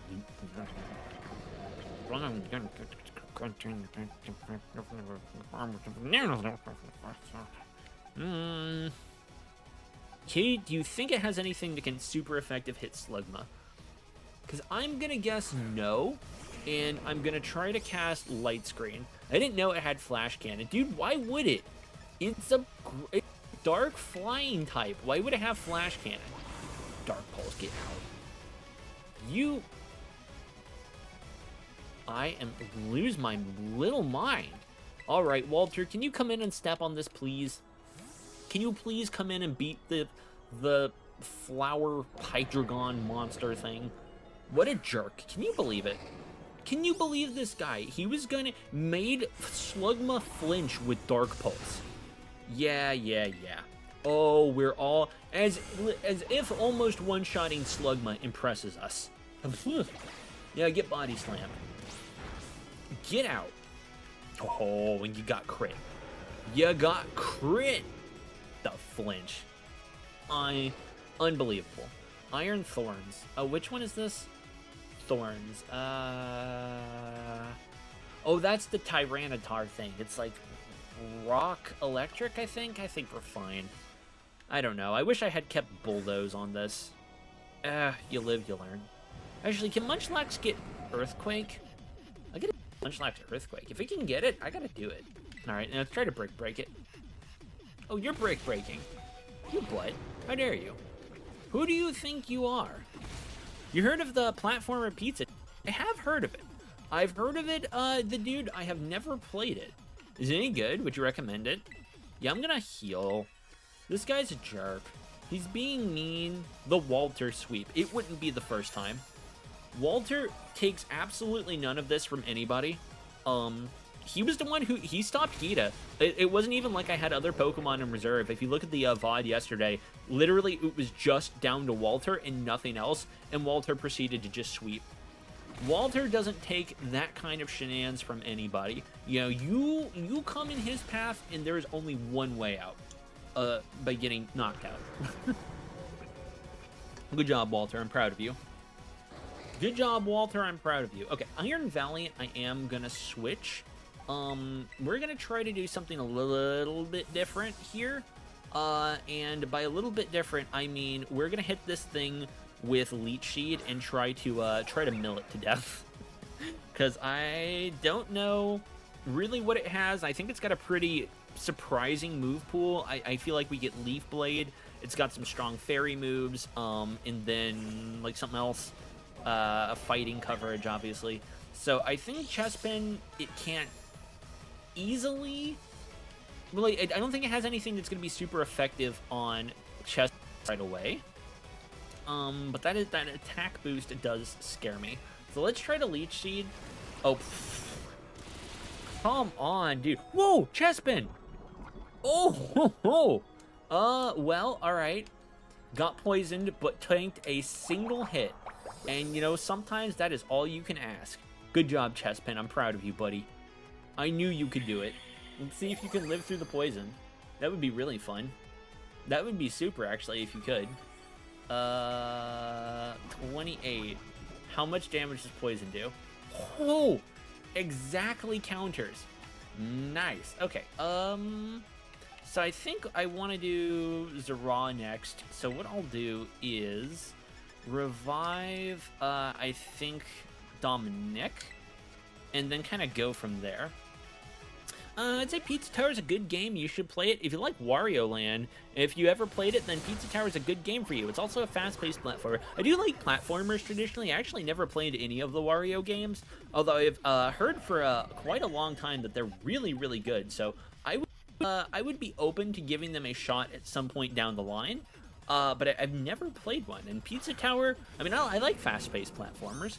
I played Celeste. I think that's kind of a platformer, right? All right, let's try to Will-O-Wisp this thing. Yeah. Brick Break? I don't think so, pal.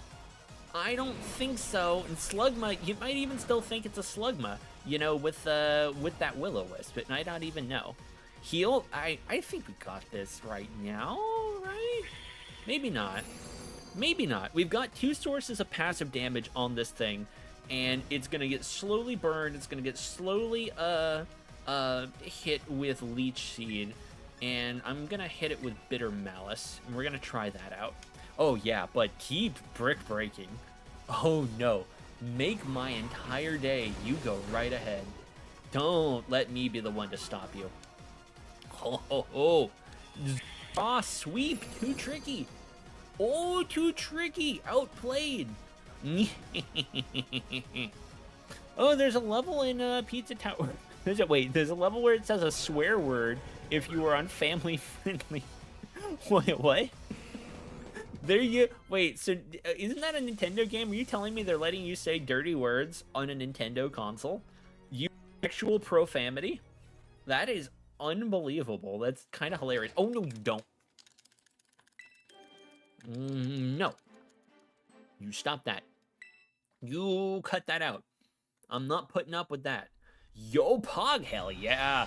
Dabcat, thank you for the Pog. I am so excited that worked even as well as it did, honestly. Thank goodness. Yo ho ho. Oh, AI Turo, down for the count. Everything seems fine. What could go wrong? What could go wrong? No, Nintendo Power's not a... oh, no. Pizza... Wow, dude, I really messed that up. Nintendo Tower is not a pizza game. No, Pizza Tower is not a Nintendo game. Okay, gotcha.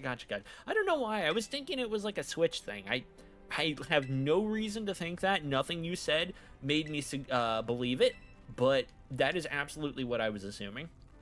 And that makes a lot more sense, though.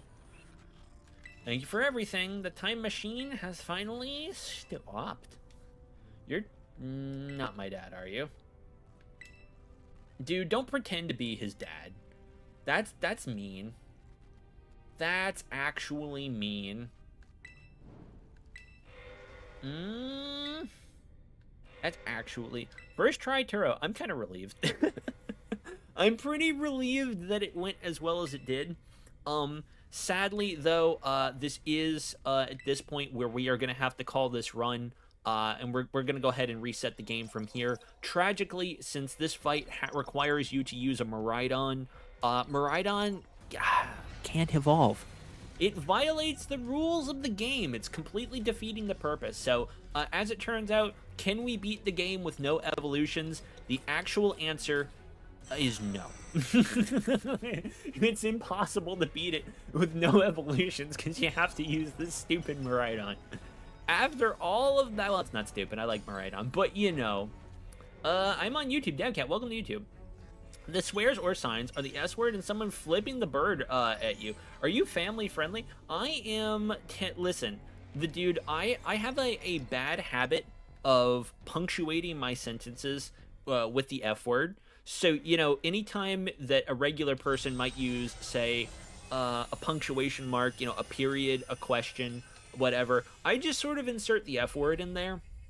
And so I'm trying to phase that out of my vocabulary. You know, I've found myself even trying to do it at work sometimes and be like, what the you know, I have to try it. No, Dabcat, you do not speak for me. I have to listen. I have to try to be family friendly. All right, I am not perfectly family friendly, but I'm trying. I am trying to do better.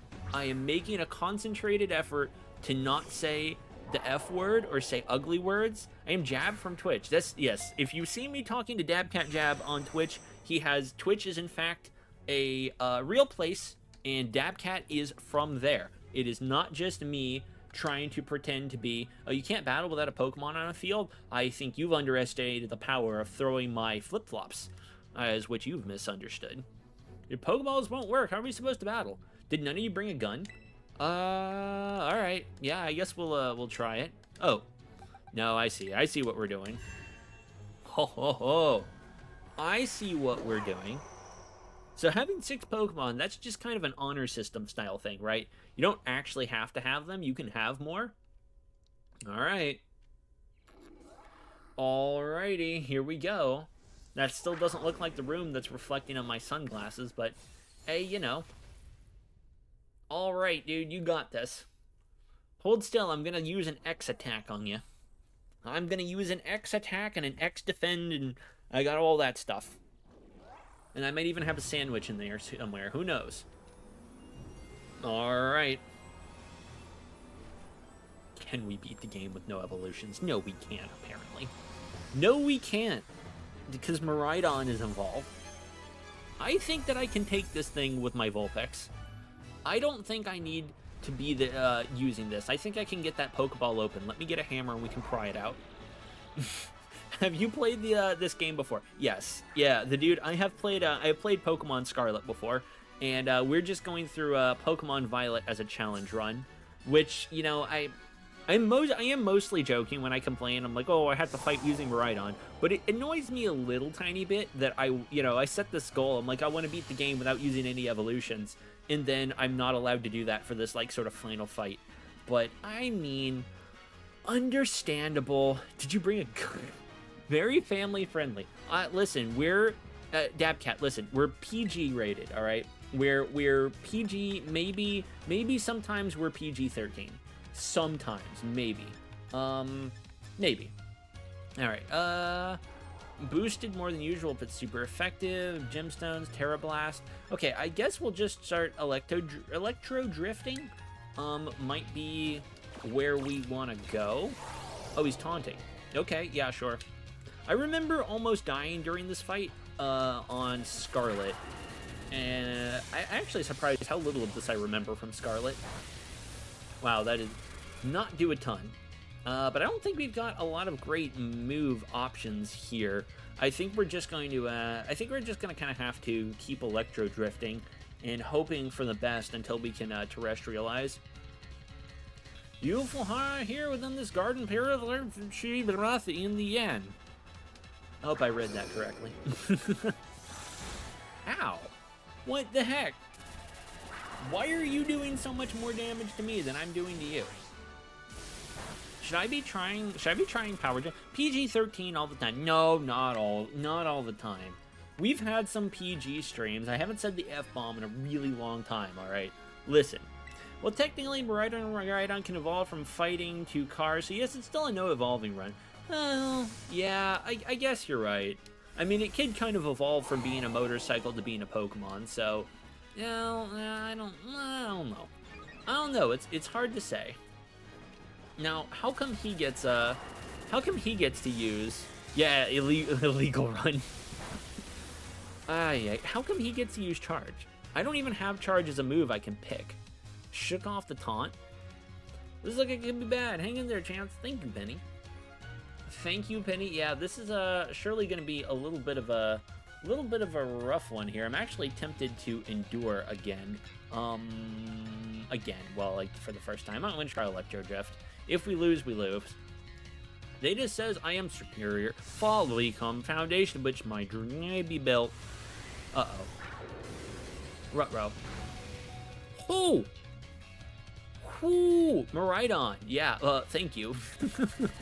Toughed it out because I wouldn't feel sad. Is that program... does it have to do that? I feel like it probably does. Ooh! Oh boy. I would hope that this part is kind of hard to lose, but who knows? Who knows? Yeah, let's do that. Let's do that while other Miraidon has to recharge because he's gonna have to take a minute. After that Hyper Beam of almost blasting away all of our health. There we go. Yeah, you take a minute. No, it's Nimona, it's fine. They're both electric dragon type, I think. If I was able to, if I had a dragon type move, I think we would be in a lot better.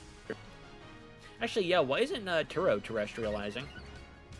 Attack and special attack getting boosted, defense getting boosted. Oh, wow, special attack really got a boost. Oh, this is just everything. Yeah, this fight is scripted, okay. I am extremely relieved to hear that. Okay, yeah, there we go, when you got a dragon move. Okay. Okay, whew, thank goodness. I was like, I don't know, I don't really know how I'm gonna beat this other than to just, like, try to slowly whittle away at its health. I guess we can do that, but I assumed it was working like a Terror Raid battle, and after 3 attacks, we would be able to terrestrialize, which I am glad that does seem to be the case. Yeah, get him. Take that. Oh! Ho ho! Absolutely slapped. Yeah, I'm gonna assume this thing has an evolution, and therefore we're not violating the spirit of the run. I like that their Miraidon never terrestrialized, but the guy kind of did. He does the little animation that the raid Pokemon do and gets like knocked out of it. GG Echo, thank you for the GG. Appreciate it, dude. I think that that should be the last fight in the story. Also, I'm now live on Twitch. Dabcat, thank you. Welcome back to Twitch. Thank you for coming to hang out. Thank you for the hangout in both spots. You're kind of everywhere at once, dude. I myself have been known to pop between YouTube and Twitch as the mood decides, or if one is lagging and or playing ads that I can't skip. So I am familiar with the feeling. Okay, I've been trying to dance around it, but I do guess my character kind of does stand out when the Team Star people aren't here. Like, when Team Star is around, I kind of look like I fit in, but I don't know. With everybody else here, like, even with Penny, I just kind of stick out like a sore thumb. Why is my character the only one not looking up at the professor? Everybody else is looking. I'm just, like, dead ahead. Alright, well, fine. Maybe I'm just, like, zoned out. I'm thinking about, oh, no, I am looking up. It's just an optical illusion with the sunglasses. That's fair. That's fair enough. It looked like he was, like, dead ahead. I'm like, I guess he zoned out of that battle. I probably would, too. I'm only ever half here for some of these monologues. I guess it's kind of a villain monologue. Not really a bad guy, per se.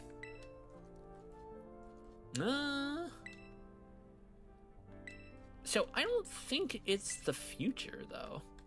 I think that's kind of what's implied by the epilogue of this game. So, you know, spoilers for anybody who hasn't gotten that far. But I think that the implication is that he's not so much going to the future or the past, as much as a, like, concurrent, like, alternate timeline. You know, some sort of paradox sort of situation happening.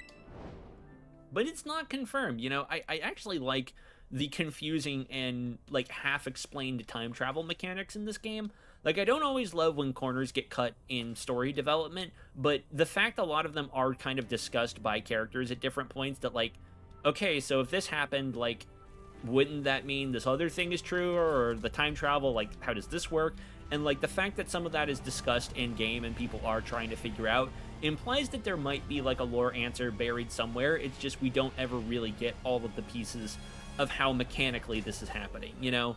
And I don't think we necessarily do. I think one of my favorite things, you know, if you look at series like Elder Scrolls or things of that nature that are very lore heavy, I like that we don't always get explanations on every little thing that happened. Like, you can hypothesize, you know, famously the disappearance of the dwarves is a big source of discussion, but I like that there is room for speculation. You get the information you need, but then there's always more you could get into if you really wanted to. Next challenge run, Gremlin only run. I like that challenge a lot. Please suggest to me what Pokemon you believe should be used on a Gremlin only run. Ah, where's my YouTube counterpart? Is a dumb question. Hello, dude. Welcome in. Welcome to the Twitch side of things. Welcome to the Twitch side where you can do things like that, and it feels very powerful. But welcome in, dude. Thank you for coming by. Thank you for popping over on Twitch. I appreciate it. I did notice that you kind of disappeared over there, but I'm glad to see that you are okay. Did you just make that account to, like, come over here? Because I'm extremely honored if you did. That is super, super nice. Thank you. Yeah, that's kind of a hollow compliment, Penny. But, you know, I hear you trying, and I respect that. Yeah, let's, well, about time for us to be hitting the dusty trail. Yeah, let's leave. Let's get the hell out of here. This is a terrible place that we're in, with terrifying things happening. We need to run just as fast as our little legs will carry us. I was just born, so yeah, I did. Oh, hey, welcome to the world. I mean, I always hear that phrase. If you, it does look like I was born yesterday, but apparently you weren't even that far. So, thank you for making one of your first acts to come hang out with me on Twitch. I'm genuinely honored. 100% thought the game crashed there, but it didn't. Love to see it. Yeah, this is kind of a bummer, huh? We had like sort of a big fun adventure heading down there, and then it was just really sad. Let's take the long road home. A little more fun out of this. Yeah, that's a good idea. I think we should stop and get like ice cream or pizza or something like that. There's a million different restaurants that I didn't get to stop by, and so I feel like we could kind of make an evening out of that. Nope, come on. We're taking the long road home. We're apparently getting dinner. I have to spend money to subscribe? You too? I don't think you have to. On Twitch, yeah. If you... Whoa, ayo. Hey, thank you for the follow. I'm sorry. Yeah, dude, I'm getting confused. Subscribing on Twitch is different than subscribing on YouTube. So basically, the Twitch version of that is to follow, which what you just did, which thank you for the follow, dude. I appreciate that.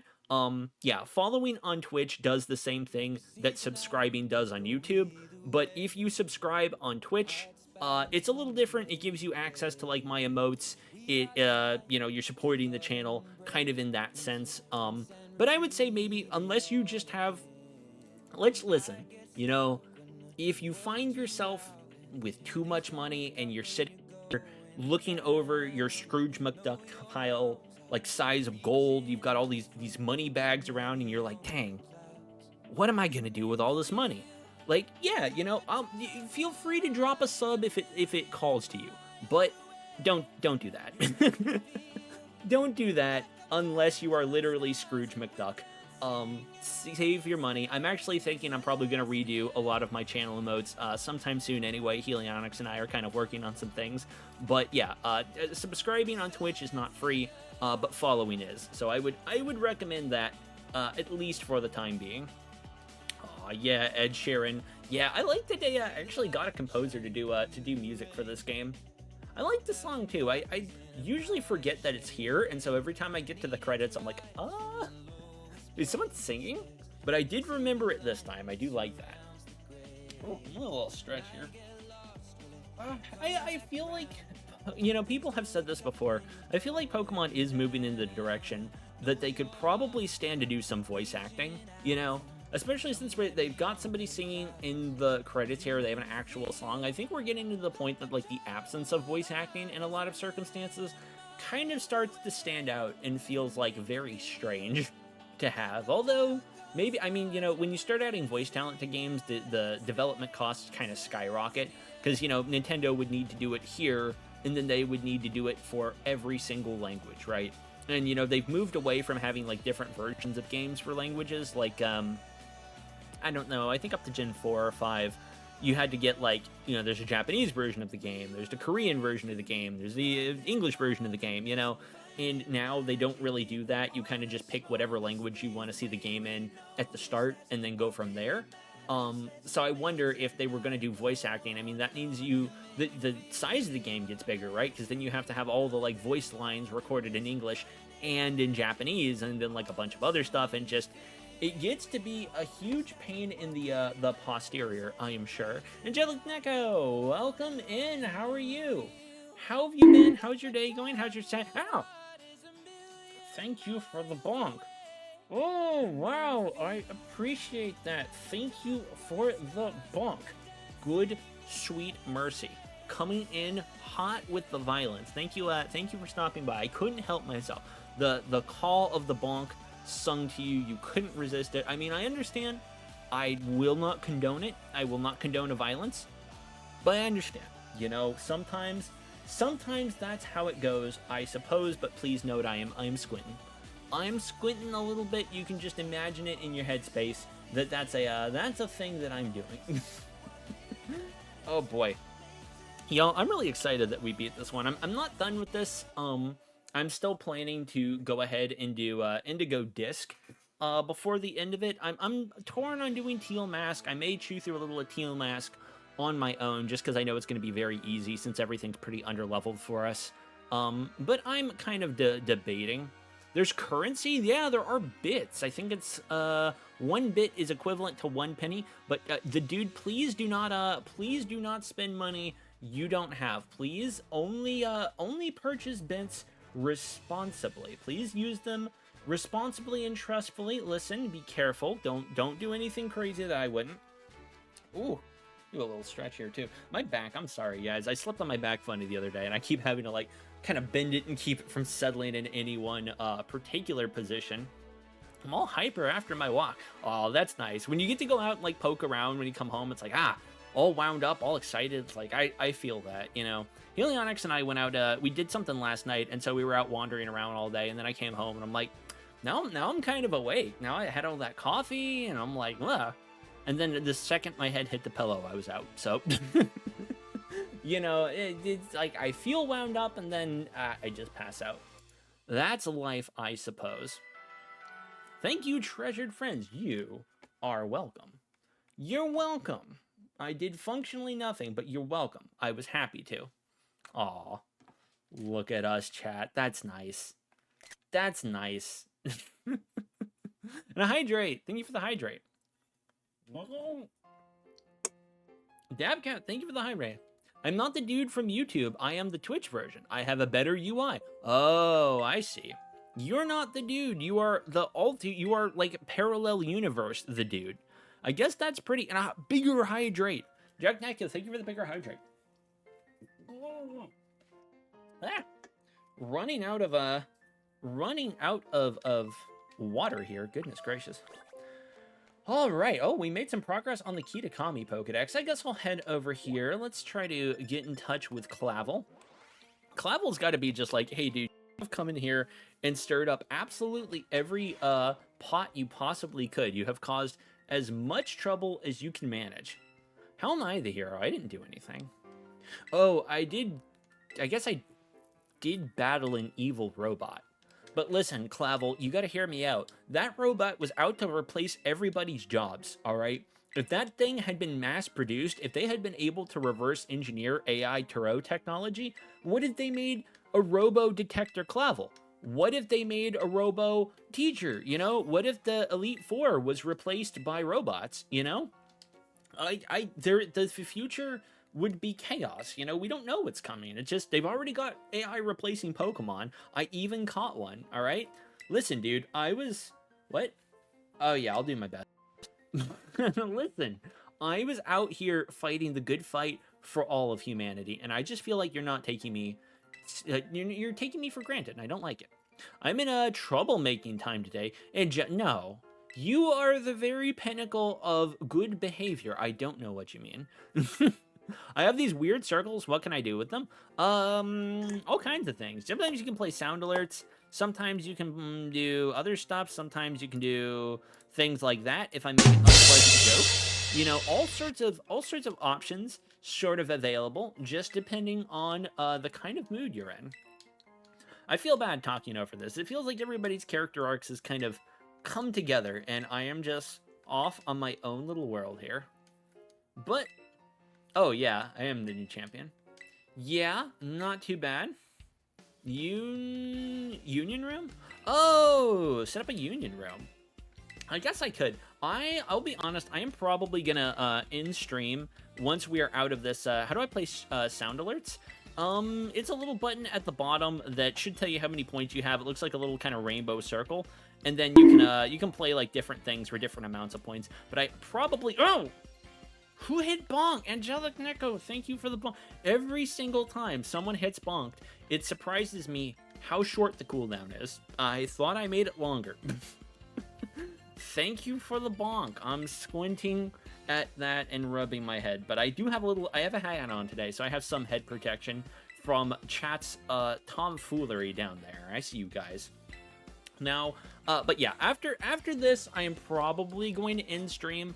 I would like to go on longer, and normally I probably would on a Saturday, but Helionyx and I actually have something going on tonight, so I've got to start getting ready for that, once we're, oh yeah, for sure. No, don't end, I'm sorry, I know, we've got, listen, any other day, I absolutely would keep going. It is literally just because we've got something happening tonight, and then it's gonna be like probably an hour to drive out that way, and I gotta get ready, and it starts not actually that long. I might have even gone too long, but hopefully it's fine. But I will say, everybody, I'm gonna be live again tomorrow. Who's Helionyx? Helionyx is my girlfriend. Sometimes she is in chat. But I don't think she is right now. She's actually working on baking something I think we're bringing over. Oh, no, Stretch. Thank you for the stretch. Thank you for the F. Thank you for the stretch. I appreciate it. But we will both be live tomorrow. I'm not sure what time, but I do have, for anybody who isn't already, Hacha, we have a Discord. Feel free to pop in there if you are not already. And I usually post updates. It does alerts whenever I go live. Helionyx and I are doing co-op Baldur's Gate. We are slowly chewing through the game and just kind of, putzing around, going through. I beat it once, but I haven't done nearly as much as Helionyx, who has gone through honor mode and beat all these like really difficult stuff and done all of the sort of crazy things. So I think with that, now that we are through that cutscene, I am gonna end it there. Thank you again, everybody who came by, everybody who hung out to chat. I super appreciate that. I think I'm gonna get you guys over to Morgan right now. Let me see if I can get the raid going. There we go. He does a lot of Pokemon content as well. I know he's doing a shiny only playthrough, I believe, of Pokemon Heart Gold. So make sure you hang out for that. I think he is doing it kind of a native hunt. He hasn't brought anything in. Yeah. Oh, yes. Please like and subscribe on YouTube. I forget I am a YouTuber now. But yes, make sure you check him out. I think he's resetting a Hydrate. Thank you for the Hydrate. I think he's resetting for a shiny starter. It looks like he's about creeping up on 600 resets in, so make sure to give him some love and donate your shiny luck. Maybe I might even myself if I've got any left over, but well, Hydrate, I will see you all on the next one. Like I said, Helionyx and I will be live tomorrow, so make sure to stop by, and I hope to see you then. Bye-bye.